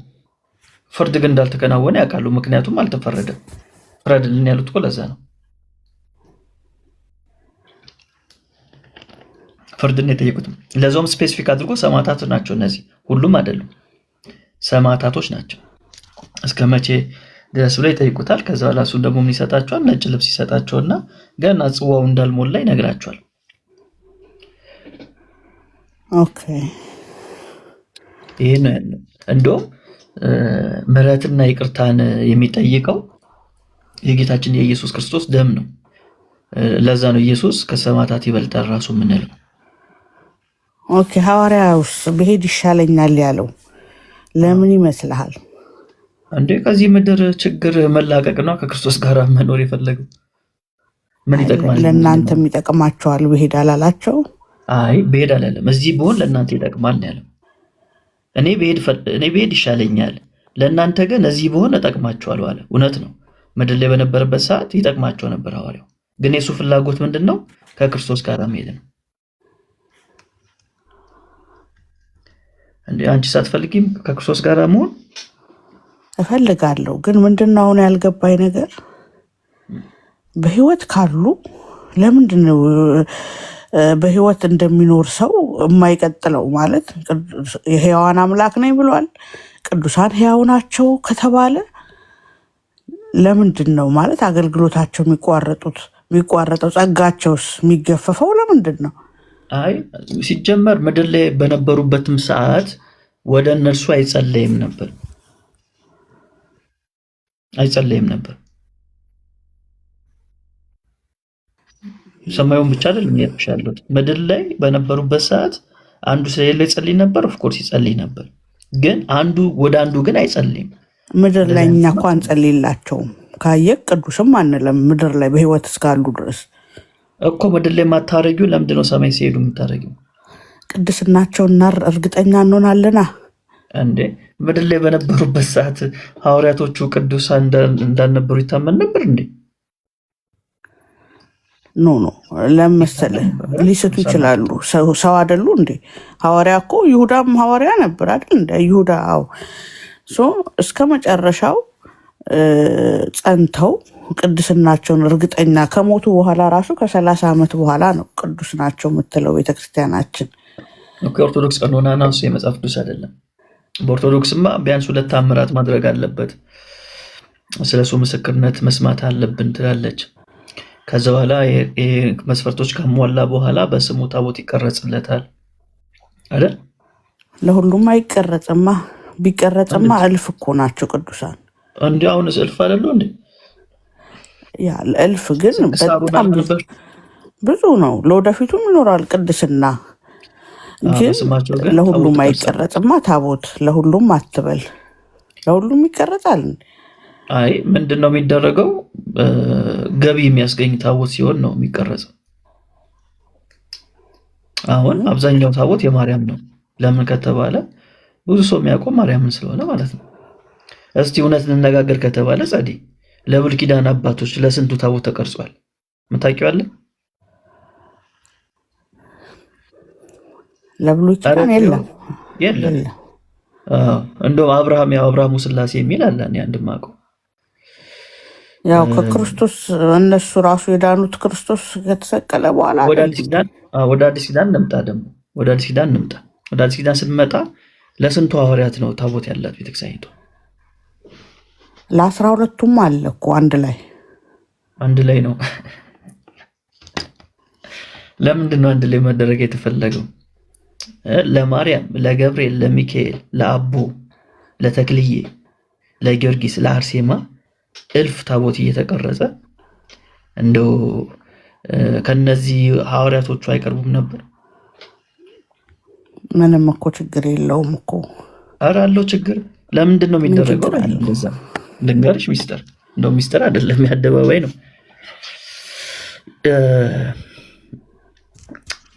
ከዚህ በፊት ስናወራበት ሰምተሽ ሊሆን ይችላል፣ ወይም ሌላ ሰው ሲያወራ ሰምተሽም ሊሆን ይችላል። ስለ ጎላ ሚካኤል ታውቂያለሽ? አዎ እውነት ነው እሱ ነገር። አዎ መምህሩ ሲያስተምሩ የመንፈስ ቅዱስ ቤተክርስቲያን ነበር። ከዛ በኋላ የማን ታቦት መጣ? የሚካኤል ነው። የሚካኤል ልክ ነሽ። የሚካኤል ሲመጣ ህዝቡ ግልብጥ ብሎ ተመለሰ ወደ ቤተክርስቲያን። ያው እኮ ለምንድን ነው የተመለሰው? ሰው መንፈስ ቅዱስን አያውቅም። ከዛ በኋላ ምን ተባለ? ጎላ ሚካኤል ተባለ። ከማን ጎላ ሚካኤል? ከመንፈስ ቅዱስ። ሚካኤል ፍጡር ነው፣ መንፈስ ቅዱስ አምላክ ነው። ፍጥሩ የሆነው ሚካኤል ፈጣሪ ከሆነው ከመንፈስ ቅዱስ ጎላ። ይሄ ነው ታሪኳ። ይሄ ብቻ አይደለም። አሁን በቅርብ እንኳን ዋናው እሱ እኮ አይደለም። በስሙ ቢሰየም በቅዱስ ሚካኤል ስም ምንም ችግር የለውም። ዋና የማን ስጋ ነው እዛ የሚፈተተው ነው? የክርስቶስ ስጋ አይደለም። ቅዳሴው እኮ የክርስቶስ ቅዳሴ ነው። እሱ መሸወጃ ነው። ታቦት ለስጋና ደሙ ስለሚያስፈልግ ነው ብለሽ ነው የምታምኚው? አይ ኖ አይገናኝም። እሱ ግን እዛ ጎላ ሚካኤል የሚሄደው ህዝብ የክርስቶስን ስጋና ደም ነው የሚበላው ልልህ ነው። እንደዛማ ነው። መንፈስ ቅዱስን ህዝቡ ማወቅ አለበት። የመንፈስ ቅዱስ በሆነ ጊዜ ለምን ህዝቡ አልሄደም?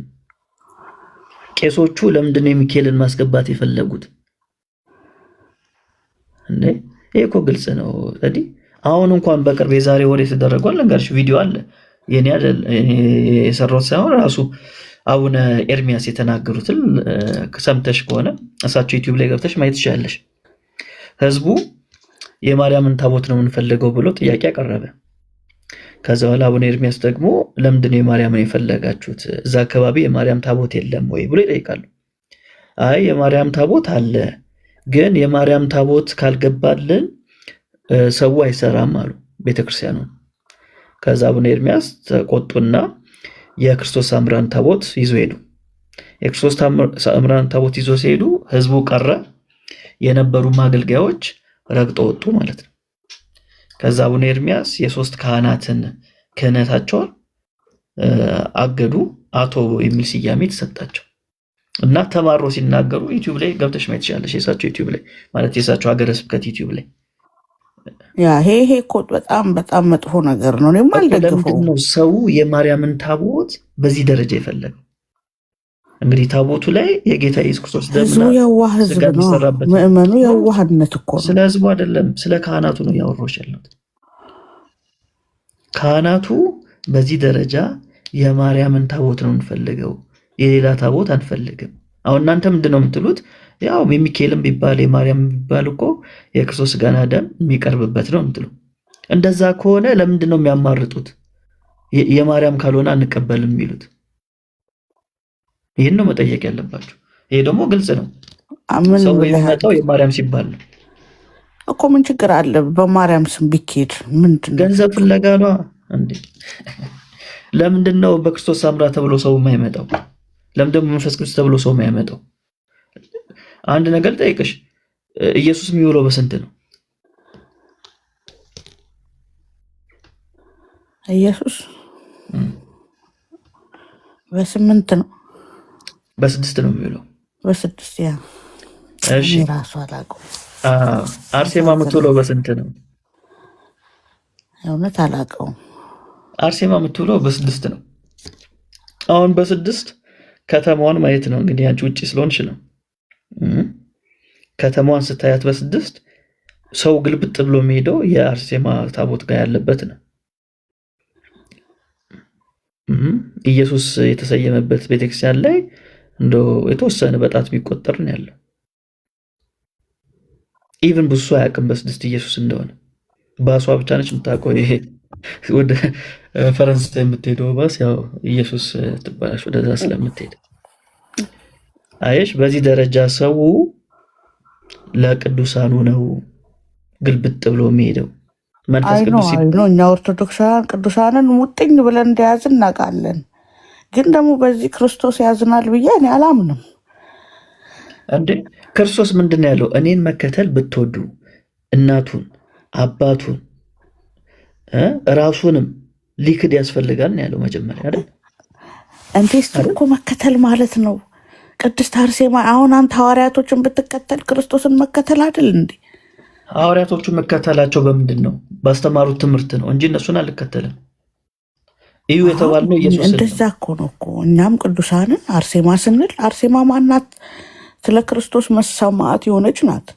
ኧረ ጸዴ፣ ኧረ ተይ። ለምሳሌ አርሴማ ቤተክርስቲያን ስትሄዱ የምትዘምሩት የማን መዝሙር ነው? የአርሴማን አይደል? ብቻ አይደለም። አብዛኛው ትመሰገናለች። የአርሴማ ብቻ አይ የአርሴማ ብቻ አላልኩኝም። አብዛኛው ግን የአርሴማን ነው። ይህ እኮ የታወቀ ነው። መታሰቢያው ቀን የአርሴማ ስለሆነ አብዛኛው መዝሙር የአርሴማ ነው። የጊዮርጊስ ቀን ከሆነ አብዛኛው መዝሙር የጊዮርጊስ ነው። እንዴ እንደዚህ የለም እንጂ እንደዚህ የለም። የትኛው ሐዋርያ ነው እንደዚህ ሲያደርግ ያያችሁት? የትኛው የመጽሐፍ ቅዱስ ላይ የተጠቀሱ አባቶች ናቸው ወደ መላእክት ሲዘምሩ ያያችሁት? የለም። አንድም ወደ መላእክት የዘመረ የለም። በዝማሬሽ ውስጥ የመልአክ ስም ልትጠቅሽ ትችላለሽ። ወደ መላኩ ግን አትጸልይም ወይም አትዘምሪም። እንደዚህ የዘመራል። ለዛ ነው ቅድም እንዳልኩሽ ዕብራውያን ምዕራፍ 11 ላይ የተጠቀሱትን አባቶች በእምነት አትመስሉም ያልኩት ለዚህ ነው። የትኛው አባት ነው ለመላእክት የዘመረ? ኦኬ እሺ፣ ፕሮቴስታንት ይመስላሉ ሐዋርያቶችን። እኔ እኮ የተሻለ ሃይማኖት ብታሳየኝ ደስ ይለኛል። እሺ የተሻለውን እምነት እንዳሳየሽ ይሄኛው እምነት ልክ እንዳልሆነ ገብቶሽ ነው?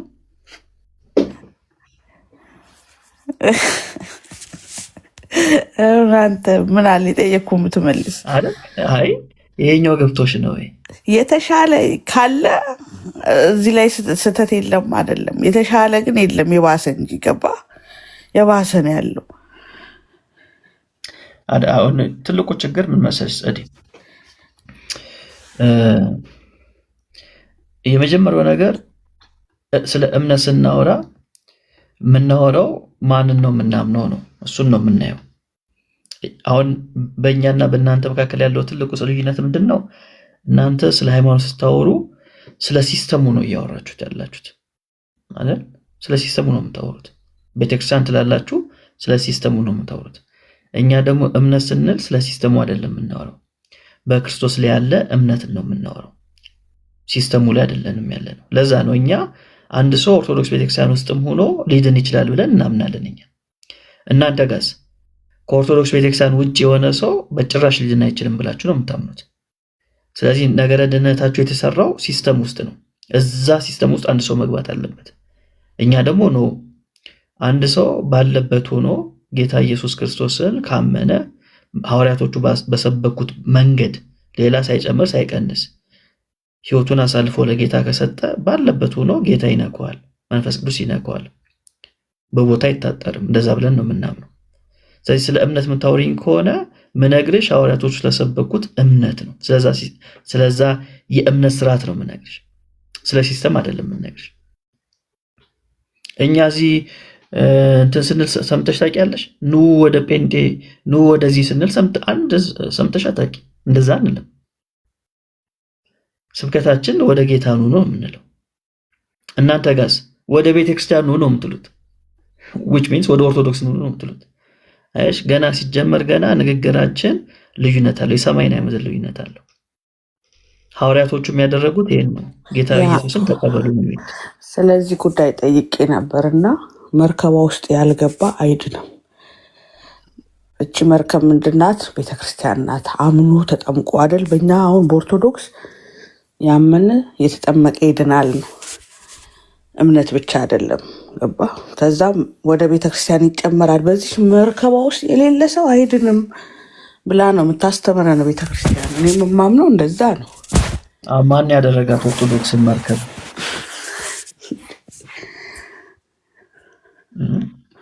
ስለምን መርከብ ነው የምታወሪኝ?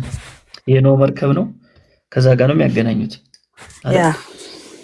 እሱ ራሱ ኖህ መርከብ ትመስላለች። እሱ ልክ አይደለም። እንደዚህ አይነት ንጽጽር ራሱ መጽሐፉ አያውቀውም።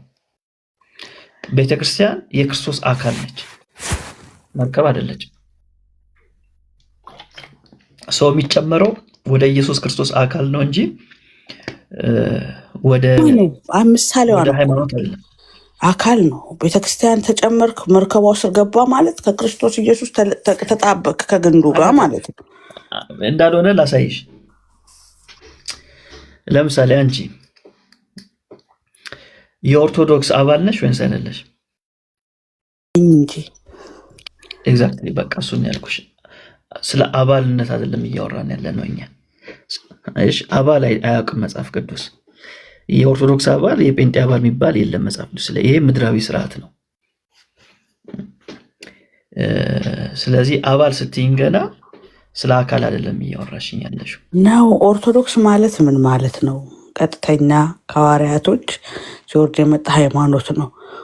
አንድ ኦርቶዶክሳዊ ደግሞ የዳነ ነው ብለን ነው የምናምነው። ከክርስቶስ አካል ጋር የተጣበቀ። አዎ የዳነ ነው ብላችሁ ታምናላችሁ? አዎ ድነናል፣ እየዳንን ነው፣ እንድናለን። አይሽ ይህን ሶስቱን ተርም በቤተክርስቲያን መጽሐፍት ውስጥ አግኝተሽ ታውቂያለሽ? ጸዲ አሉ፣ ሶስቱም አሉ። አሳይኝ። የት መጽሐፍ ላይ አሉ? በእውነት አሁን አሳይኝ እንዳትሉ ብያለሁ። ድነናል፣ እየዳንን ነው፣ እንድናለን።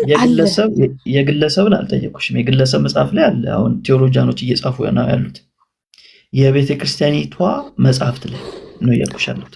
መጽሐፍ ቅዱስ ላይ አለ ሶስቱም። እንዴ እናንተም እኮ ታምናላችሁ እኮ። አንዳንድ ዲኖሚኔሽን ውስጥ ያሉት ያምናሉ። ይህንን ቃል አለ መጽሐፍ ቅዱስ ላይ። አይ መጽሐፍ ቅዱስ ነው። መጽሐፍ ቅዱስ ላይማ ቅድም እንዳልሽው ነው። አሁን እያወራን ያለ ነው እንደ ሲስተም ነው እያወራን ያለ ነው። የኦርቶዶክስ ቤተክርስቲያን አዋጅ ድነናል፣ እየዳንን ነው፣ እንድናለን ትላለች የኢትዮጵያ ኦርቶዶክስ ቤተክርስቲያን።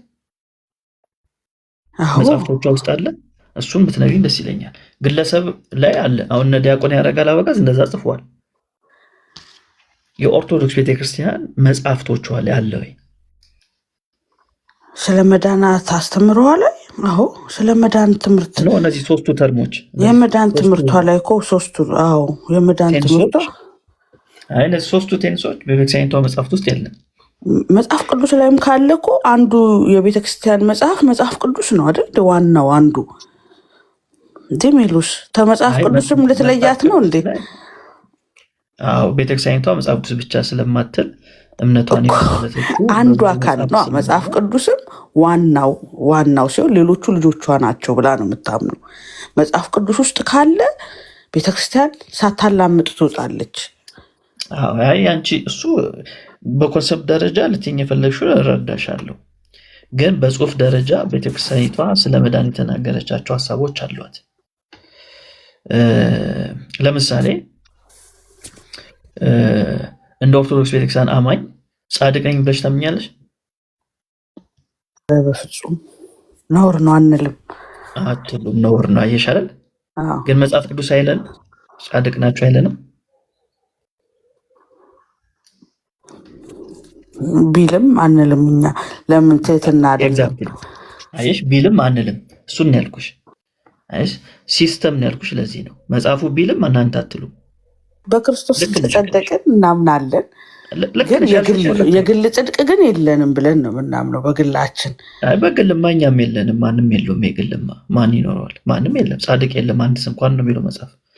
እኛም የግል ጽድቅ አለን ብለን አናምንም። እንደዛ የሚያምን ሰው ካለ እሱ ራሱ ኃጢአተኛ ነው። እንደዛ ካመን እንደዛ እኛም አንልም። አይሽ ግን ምንድን ያልሽኝ ቅድም የነገርሽኝ ነገር በጣም ፐርፌክት መልስ ነው። እንደ ኦርቶዶክስ ቤተክርስቲያን አማኝ ቢልም እኛ አንልም። ለምን? እንደ ቤተክርስቲያን ነው የምታወሩት። አይሽ ለምሳሌ አሁን ክርስቶስ ኢየሱስ ወንድሞች ስላለ እኛ ወንድሜ አንለውም። ያ ለምንድን ነው የማትሉት? ቤተክርስቲያንን እንዳትሉ ስላለች ነው እንጂ ያሉትም የሉም። አይ ያሉትም አባቶች የሉም። ወንድሜ ያለው አባት የለም። እንደገና ደግሞ ትህትናም አይደለም። ቤተክርስቲያን ትህትናን ታስተምረናለች። አሁን ኢየሱስ ማለት አያቅተንም እኮ አይደል እንዴ? መጽሐፍ ቅዱስ ይላል። ግን በትህትና አምላካችን መድኃኒታችን ኢየሱስ ክርስቶስ ብለን በአክብሮት እንደምንጠራው ማለት ነው።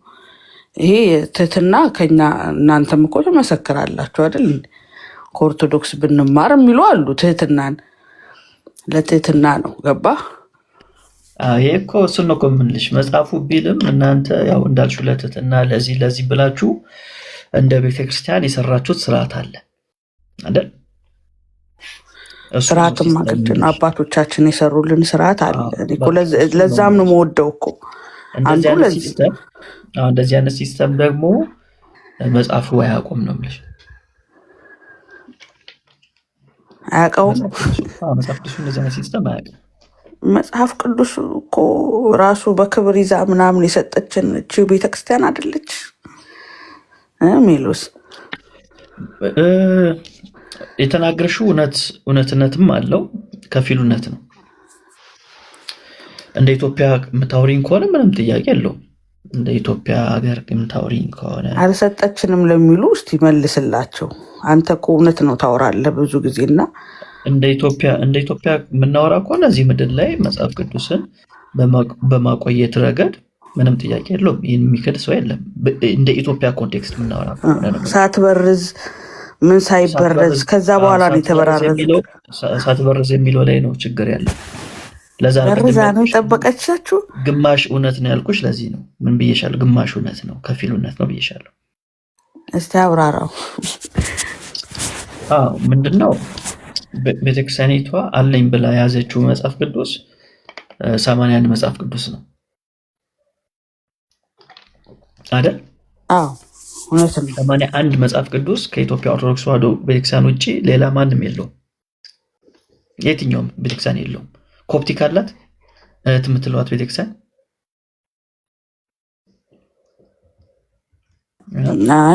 አይመስለኝም። የላት።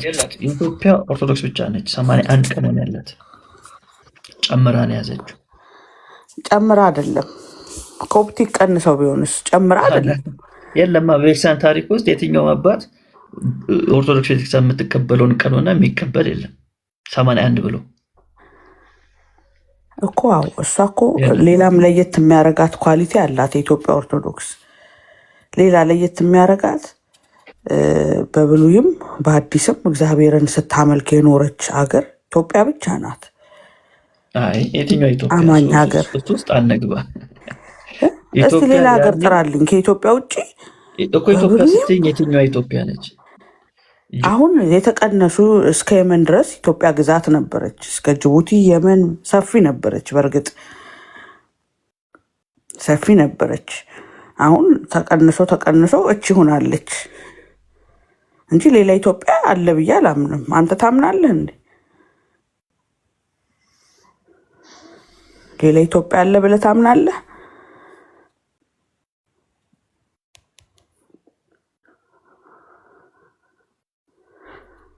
ሜሎስ የት ሄደ?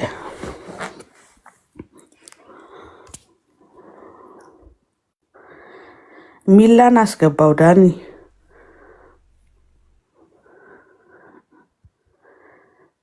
ሚላ ኦርቶዶክሳዊ ነው፣ አስገባው። ሚላ ግባ። ዳኒ ተኝቷል መሰለኝ።